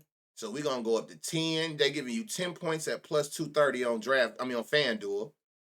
You can get 12 points at plus 370. You can get 15 points at plus 1,000. At plus 1,000, y'all, on FanDuel. And again, don't be that person. He hasn't done it. That's the point. That's why you getting the gems. But guess what though? He had 11 and missed 4 shots. He could have had it. Like, it's not that he can't get. These are professional players. So you getting super value on Terrence Mann today for 10 and 12. 10 and 15 points. There's some crazy value there. 5 assists. Let me see. He'll give you 3 at plus 330. He's gotten it, and he could have had it that game. He could have had it that game. So you got some value there, but this value ain't nothing like Terrence Mann points line. The value is in his points. Derrick Jones for 12. He's averaging 9. They're giving up 12. Makes sense why his 8.5 line is favored. I like his line. Parlay piece or single straight bet. It ain't bright green, so it's no point of going. But his line looks good. De'Aaron Fox rebound. Oh no, assists. I'm sorry. His line is 4.5, which makes sense why it's heavily favored because he averages so many potentials. But again, 6 you can get at plus money. 7 you only can get over on. It's gonna be like a Bet 365, Fanatics, BetMGM. Got it. Hoarder, that boy Hoarder back. His line is 8.5. He's averaging 13. They're giving up 21. Dumbass line. They're giving you 8.5 at minus 105, y'all. And that's only on ESPN bet. DraftKings and FanDuel a little bit more smarter. They put a little bit more respect on it by making it a favorited line. But different lines got their own trading departments that's gonna make their own lines. That's why line shopping is so great. So you get it at minus 105. The best line is ESPN bet and Hard Rock. But look, so I wouldn't play it as a solo bet on DraftKings or FanDuel unless I don't have these. But if I got these books with the better odds, I'm gonna go there. But that's a dumbass line. That's dumb odds on a line that he averaging well over and they're giving up well more. That's a stupid line. You can get 10 at plus money. You can get where the 2s at. Let me see. 15 is plus 450 if you want to take it there. And you can get, they might not give you, or they'll give you 20 on goddamn BetMGM at plus 1,050. Seeing that they're giving up 21, you still under average. There's value in Hoarder's line, but for the day, the 8.5 and going up to as far as you want to go with 20. Hit rate versus defense over 6.5. Who are you talking about?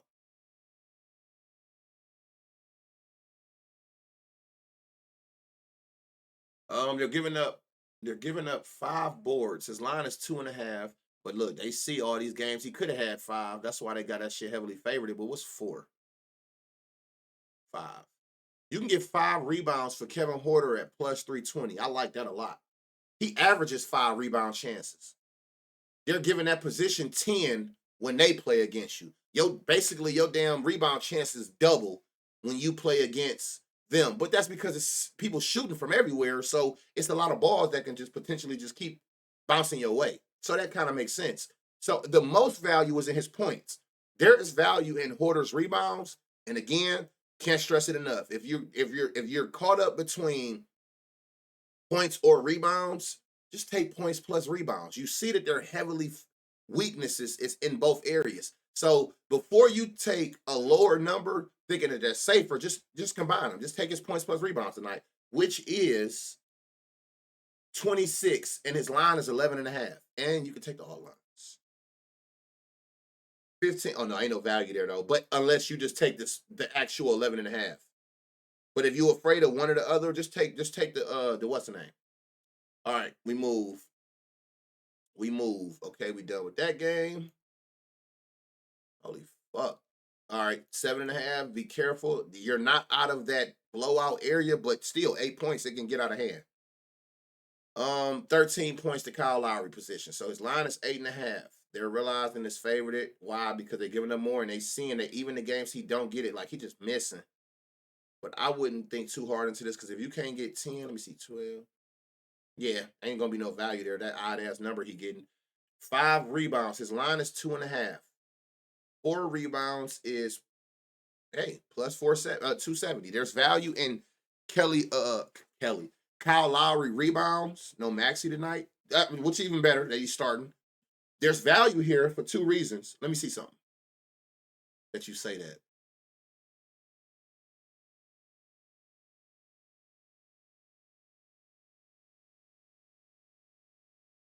Even better. I don't care about him not hitting the 4. I'm glad you didn't hit it so I can get the value. Peep this though, y'all. Look at this. Look at this. Look at his rebound chances. Look, 5. Watch what happen when a center and Maxi come out. He put himself in position to get more rebounds when they gone, which is even better. What makes this 4 even more appealing at plus 270. They average 5. You can get a 5 somewhere, plus 450, but you can get 4. Remember, you really want to find value in when you can get the plus 200 odds or more, needing to do less. You know what I'm saying? So it's value in his 4 rebounds tonight with the amount of rebound chances he's going to put himself in position to get. And they're giving up 8 rebound chances to point guards because, again, it's a lot of shooters out there. Oubre points. So his line is 20.